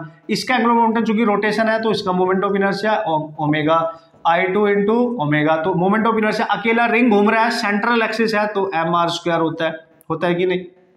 रिंग का मास कैपिटल लेना, ऑब्जेक्ट्स का मास स्मॉल लेना, ठीक है, और इंटू ω1 दे रखा है ओमेगा। अब देखो I2, पहले रिंग अकेला घूम रहा था, अभी मास भी रोटेट करेंगे इसके साथ, और मास जो पार्टिकल होता है उनका मोमेंट ऑफ इनर्शिया mr² से निकालते हैं, r is the distance from the axis, ठीक है। तो पहले रिंग का लिख लो mr² प्लस, चूंकि यहाँ पे दोनों ऑब्जेक्ट भी है, दोनों का सेम होगा क्योंकि दोनों का मास सेम है, दोनों की डिस्टेंस सेम है एक्सिस से, तो 2 times of small mr² into ω2। समझ गए होंगे। r² कॉमन आके उड़ा डालो, यहाँ बचेगा m ओमेगा और नीचे आ जाएगा कैपिटल M + 2m, ठीक है, 2m। This is the mass of the object and ये आ गया ω2। This is how you can solve the problem, ठीक है ना। इजी है, कंसेप्ट भी रिवाइव हो गया हमारा, ओके, और क्वेश्चन भी सॉल्व कर लिया। इसकी शॉर्ट ट्रिक भी मैंने डाल रखी है शॉर्ट ट्रिक वाली वीडियो में, ओके ओके गाइस। सो अब क्वेश्चन नंबर 50 की बात कर लेते हैं हम लोग। क्वेश्चन नंबर 50 देख लेते हैं, 50 क्या है हमारे पास, चलो भाई देखते हैं। उसने बोला कि यार ए particle is moving along A line y = x + a, यानी y = x + a है, x का कोफिशिएंट 1 है, तो पक्का ये लाइन θ 45 बना रही होगी, ठीक है। और चूंकि जो कांस्टेंट वैल्यू है वो यहाँ पे पॉजिटिव है, तो अगर मैं इसका ग्राफ बनाऊंगा ना भाई, ग्राफ देख लो, तो ये कहीं यहाँ कट करती हुई इधर जाएगी, ठीक है, ऐसे ये लाइन है, ठीक है, ये वाली लाइन है, चूंकि ये पॉजिटिव वाई एक्सिस को कट कर रही होगी, इंटरसेप्ट होता है, और यहाँ से यहाँ तक की डिस्टेंस ए है, और ये जो एंगल बन रहा है ये 45 डिग्री है। लेकिन ये जो डिस्टेंस है ये इस लाइन पे परपेंडिकुलर नहीं है, तो जब आप एंगुलर मोमेंटम निकालोगे तो एम वी आर लेंगे ना, और आर परपेंडिकुलर डिस्टेंस होती है ओरिजिन से, क्योंकि वो पूछ रहा है calculate the angular momentum of the particle about origin, about origin. So you have to take this distance perpendicular, first of all you have to remember this one, okay. तो कैसे करेंगे सर, यहां से परपेंडिकुलर ड्रॉप कर दो, ये 90 degree, और ये एंगल 45 है तो ये भी 45 ही होगा। तो यहाँ पे आप cos 45 यूज कर सकते हो। कैसे सर, ये बेस है, इसको d मान लो डिस्टेंस को, ओवर ये a हो जाएगा, तो आप देख सकते हो d equal to a cos 45, तो यह आ जाएगा a/√2, आ गया कि नहीं, यहाँ पटक दो, l है आपका mva/√2 and this is your angular momentum about origin, ठीक है ना, अबाउट ओरिजिन। इजी है, आराम से समझेंगे। 50 क्वेश्चंस वी हैव कंप्लीटेड। आप ध्यान से देखें सारे ये क्वेश्चंस। अब एक लास्ट क्वेश्चन है यहाँ पे 48, उसको मैं कंसिडर कर रहा हूँ लास्ट में। क्यों कर रहा हूँ अभी बताता हूँ आपको, ठीक है, क्यों कर रहा हूँ 48 को लास्ट में, चलो चेक कर लेते हैं बॉस। तो ये सो क्वेश्चन नंबर 48, जैसे कि मैंने आपको बोला इसको लास्ट में कराता हूँ, क्योंकि इसमें लिटिल बिट कंसेप्ट बेहतरीन है, कॉन्सेप्ट अच्छा है, एज वेल एज इसकी कैलकुलेशन भी बहुत अच्छी होने वाली है, ठीक है। तो आपने ध्यान देना है हर चीज पे, ठीक है। उसने बोला है कि there is a horizontal heavy uniform bar of weight W, ठीक है, is supported at its ends by 2 men. At the instant one of the men lets go of his end of the rod, ठीक है, and other feels the force on his hand changed to, समझाता हूं क्या है ये, समझाता हूं, ठीक है। व्हाट इज दैट सर, देखो भाई, अगर सपोज करो हमारे पास एक रॉड है, ठीक है, उसने बोला इसके 2 एंड है, एक ये बी, ठीक है, इसको दो मैन ने, मतलब 2 इंसानों ने ऐसे लिफ्ट कराया है, इसको होल्ड करके रखा है, इसके सेंटर पे इसका वेट एक्ट कर रहा होगा, दिस इज mg ऑब्वियसली, ठीक है। तो इसको होल्ड करने के लिए दोनों ने फोर्स लगाया होगा ऊपर को, ठीक है, ये F और ये भी F, ठीक है, इसको होल्ड करके रखा है, बैलेंस, मतलब दोनों का फोर्स इसके इक्वल हो जाएगा, यानी 2F इक्वल टू आप लिख सकते हो mg, तो F आपका आ जाएगा mg/2, मतलब दोनों को वेट का, उसके रोड के वेट का जस्ट हाफ फोर्स लगाना पड़ेगा। अब बताओ क्या बोल रहा है क्वेश्चन में, अगर इन दोनों में से एक मैन इधर है, एक मैन इधर है, कोई एक हट जाए, तो बताओ दूसरे को नेक्स्ट फोर्स जो लगाना पड़ेगा उसको होल्ड करने के लिए वो कितना होगा। ऑब्वियसली जैसे भाई एक हटा तो उसको ज्यादा फोर्स लगाना पड़ेगा, है ना, समझ गए आप। उसको जो फोर्स लगाना पड़ेगा वो किस तरीके से वो होल्ड करेगा वो आपने कैलकुलेट करना है ना। तो कैसे करेंगे सर, सपोज करो इधर से वो हट गया तो ये फोर्स खत्म हो गया, तो रॉड ये तुरंत ऐसे नीचे को मूव करने की कोशिश करेगी, यानी इसकी सिचुएशन पहले ऐसी है तो कुछ ऐसे हो जाएगी। तो यहाँ पे जो नया फोर्स आएगा ए पॉइंट पे, लेट्स सी वो F' हो जाएगा, और ये रॉड तुरंत नीचे को आने की कोशिश करेगी, समझ गए, है ना। इसका जो वेट आएगा ना, इसका जो वेट इसको नीचे को लाएगा mg, ठीक है, इसकी हिसाब से नीचे को आने की कोशिश करेगी, क्योंकि बी साइड से उसने हट गया तो ये ऐसे था, तो तुरंत ये थोड़ी सी शिफ्ट करेगी, तो ये मूवमेंट करेगी, एक्सलरेट करेगी, ठीक है। तो कैसे करेंगे सर, अब क्या करेंगे, ठीक है ना, आप किस तरीके से इसको सॉल्व कर सकते हैं। तो आपको पता है जैसे ही ये हटा तो ये तुरंत नीचे आई, तो नीचे इसका वेट इसको नीचे को मूवमेंट किया, तो उसमें नेट फोर्स निकाल लो। नेट फोर्स आएगा mg-F', जो नया फोर्स इसको लगाना पड़ेगा ए एंड पे, एक आदमी अभी वहीं पे है। तो सर कैसे निकालेंगे, और ये नेट फोर्स हम किसके इक्वल लिखेंगे, इस रॉड का जो मास होगा वो इनटू उसका एक्सेलरेशन जिसके थ्रू ये नीचे जाएगी तुरंत। तो mg-F', हमें तो F' चाहिए, हमें तो F' चाहिए, F' आ जाएगा अगर इसका एक्सेलरेशन पता चल जाए। तो चूंकि ये इसके अबाउट ऐसे किसी एंगल से घूम जाएगी, तो हम क्या करेंगे एक्सेलरेशन निकालने के लिए, हमें पता है लीनियर एक्सेलरेशन होता है r∠, है ना, एंगुलर एक्सेलरेशन, और उसकी जो रेडियस है और रेडियस इसकी किसके इक्वल होगी, इस पॉइंट के अबाउट ये घूम रहा है तो ये हो जाएगी l, ठीक है। तो ये लेंथ दे रखी है इसकी l, तो a आ जाएगा l इंटू अल्फा। अल्फा आपको निकालना है, अल्फा आपको निकालना है, ठीक है ना। तो अल्फा निकालने के लिए आप क्या करेंगे, क्वेश्चन नंबर इसको 2 मान लो और इसको क्वेश्चन नंबर 1 मान लो। अल्फा निकालना है तो टॉर्क निकाल लो आई अल्फा से, और टॉर्क होता है आपका, ठीक है, टॉर्क यहाँ से आप निकाल सकते हो फोर्स इंटू परपेंडिकुलर डिस्टेंस। तो इसको नीचे कौन घुमा रहा है, mg घुमा रहा है, तो फोर्स का काम कर रहा है mg, और इस एंड के अबाउट घुमा रहा है, तो सेंटर से ये जो लेंथ यहाँ पे बनेगी l/2 बनेगी, तो इससे परपेंडिकुलर डिस्टेंस l/2 बनेगी। तो I क्या होता है, मोमेंट ऑफ इनर्शिया, क्योंकि ये जो रॉड है एक एंड के अबाउट घूम रही है, तो ml²/3 होगा, आप सबको पता होगा। और ये अल्फा आ गया, आप देख लो जो कैंसिल हो सकता है कर दो, एल से एल कैंसिल, तो कितना बचेगा 3g/2l इक्वल टू अल्फा। ये अल्फा आ गया और ये अल्फा की वैल्यू यहाँ पे पटक देंगे तो a आ जाएगा आपका l इंटू 3g/2l, एल से कैंसिल, a आ गया दोस्तों 3g/2। This is your acceleration. ये एक्सेलरेशन यहाँ पे पुट अप करेंगे, m into 3g/2 equal to mg minus F dash, तो एफ डैश आपके पास आ गया mg, इसको इधर लेके जाओ -3mg/2, तो एफ डैश दोस्तों आ जाएगा यहाँ पे 2, यहाँ पे आएगा। ओके गाइस, सो एक पॉइंट पर आपने ध्यान देना है, जब आपने लीनियर एक्सेलरेशन लिखा और इसकी जो रेडियस की हमने बात करी, not radius, that is the perpendicular distance actually, R alpha, this is the distance, perpendicular जो डिस्टेंस बनेगी उसकी, ठीक है ना, और वो सेंटर से ही लेनी पड़ेगी l/2, तो दिस इज l/2। ये थोड़ा आप ध्यान रखने वाली बात है बॉस, तो ये l/2 रहने वाला है। अगर ये l/2 रहने वाला है तो यहाँ पे भी 2 रहेगा, तो ये 4 हो जाएगा, ठीक है। अगर ये 4 हो गया तो what is that, this is also 4, this is also 4, तो एलसीएम ले लो उसका 4mg माइनस दिस, तो ये बचेगा mg/4। और आप देखो हमने आंसर करना है वेट के टर्म्स में, और इसका जो वेट है वो mg के इक्वल है, तो mg की जगह आप वेट लिख सकते हो, तो ये आएगा W/4। This is the next force which is changed after 1 man, जब वहां से हट जाएगा तो इसके ऊपर जो नेक्स्ट चेंज होकर फोर्स आएगा वो इतना आएगा, वेट का 1/4, है ना। This is how you can solve the problem. Awesome problem है, कंसेप्ट अच्छा है इसमें रोटेशन मैकेनिक्स का, और बेसिक कंसेप्ट भी आपको आना चाहिए और क्वेश्चन को सॉल्व करना आना चाहिए, आप ध्यान से समझ सकते हो, ठीक है। आराम से देखेंगे, आराम से प्रैक्टिस करेंगे कि किस तरीके से सॉल्व किया गया है, ठीक है। ओके, सो ये थे यार आपके कुछ बेहतरीन से न्यूमेरिकल प्रॉब्लम, 50 आउट ऑफ 200 हमने डिस्कस कर लिए हैं, और 50-50 की वीडियो ही मैं आपको दूंगा जिससे आप उसको कवर अप भी कर पाए और अच्छे से सीख भी पाए। कोई भी डाउट आता है वीडियो के अंदर आपको दोस्तों, क्योंकि हो सकता है कि आपको कुछ कंसेप्ट समझ में ना आए, ऐसा हो सकता है, ठीक है, तो आप मेरे को बता सकते हो कमेंट करके, मैं फिर से कोशिश करूंगा आपको उसको एक्सप्लेन करने की। ओके, सो बढ़िया से आप प्रैक्टिस करते रहे, जितने भी क्वेश्चन आने वाले हैं ना भाई, ऑसम होने वाले हैं, सारे के सारे मोस्ट सिलेक्टेड प्रॉब्लम है ये सारे, जो आपकी हेल्प करने वाली है, आपको एक्स्ट्रा कोई क्वेश्चन करने की जरूरत नहीं पड़ेगी, हर कैटेगरी क्वेश्चन यहाँ पे हम यूज कर रहे हैं आप लोगों के वास्ते। ओके गाइस, सो मिलेंगे नेक्स्ट वीडियो में, तब तक आप प्रैक्टिस करो, पीडीएफ डाउनलोड कर लो, ठीक है, लिंक में जाके, ठीक है, जिसने नहीं करी है, और क्वेश्चन को सॉल्व करना स्टार्ट करो, तब ये सॉल्यूशन देखो। Okay, and all the best.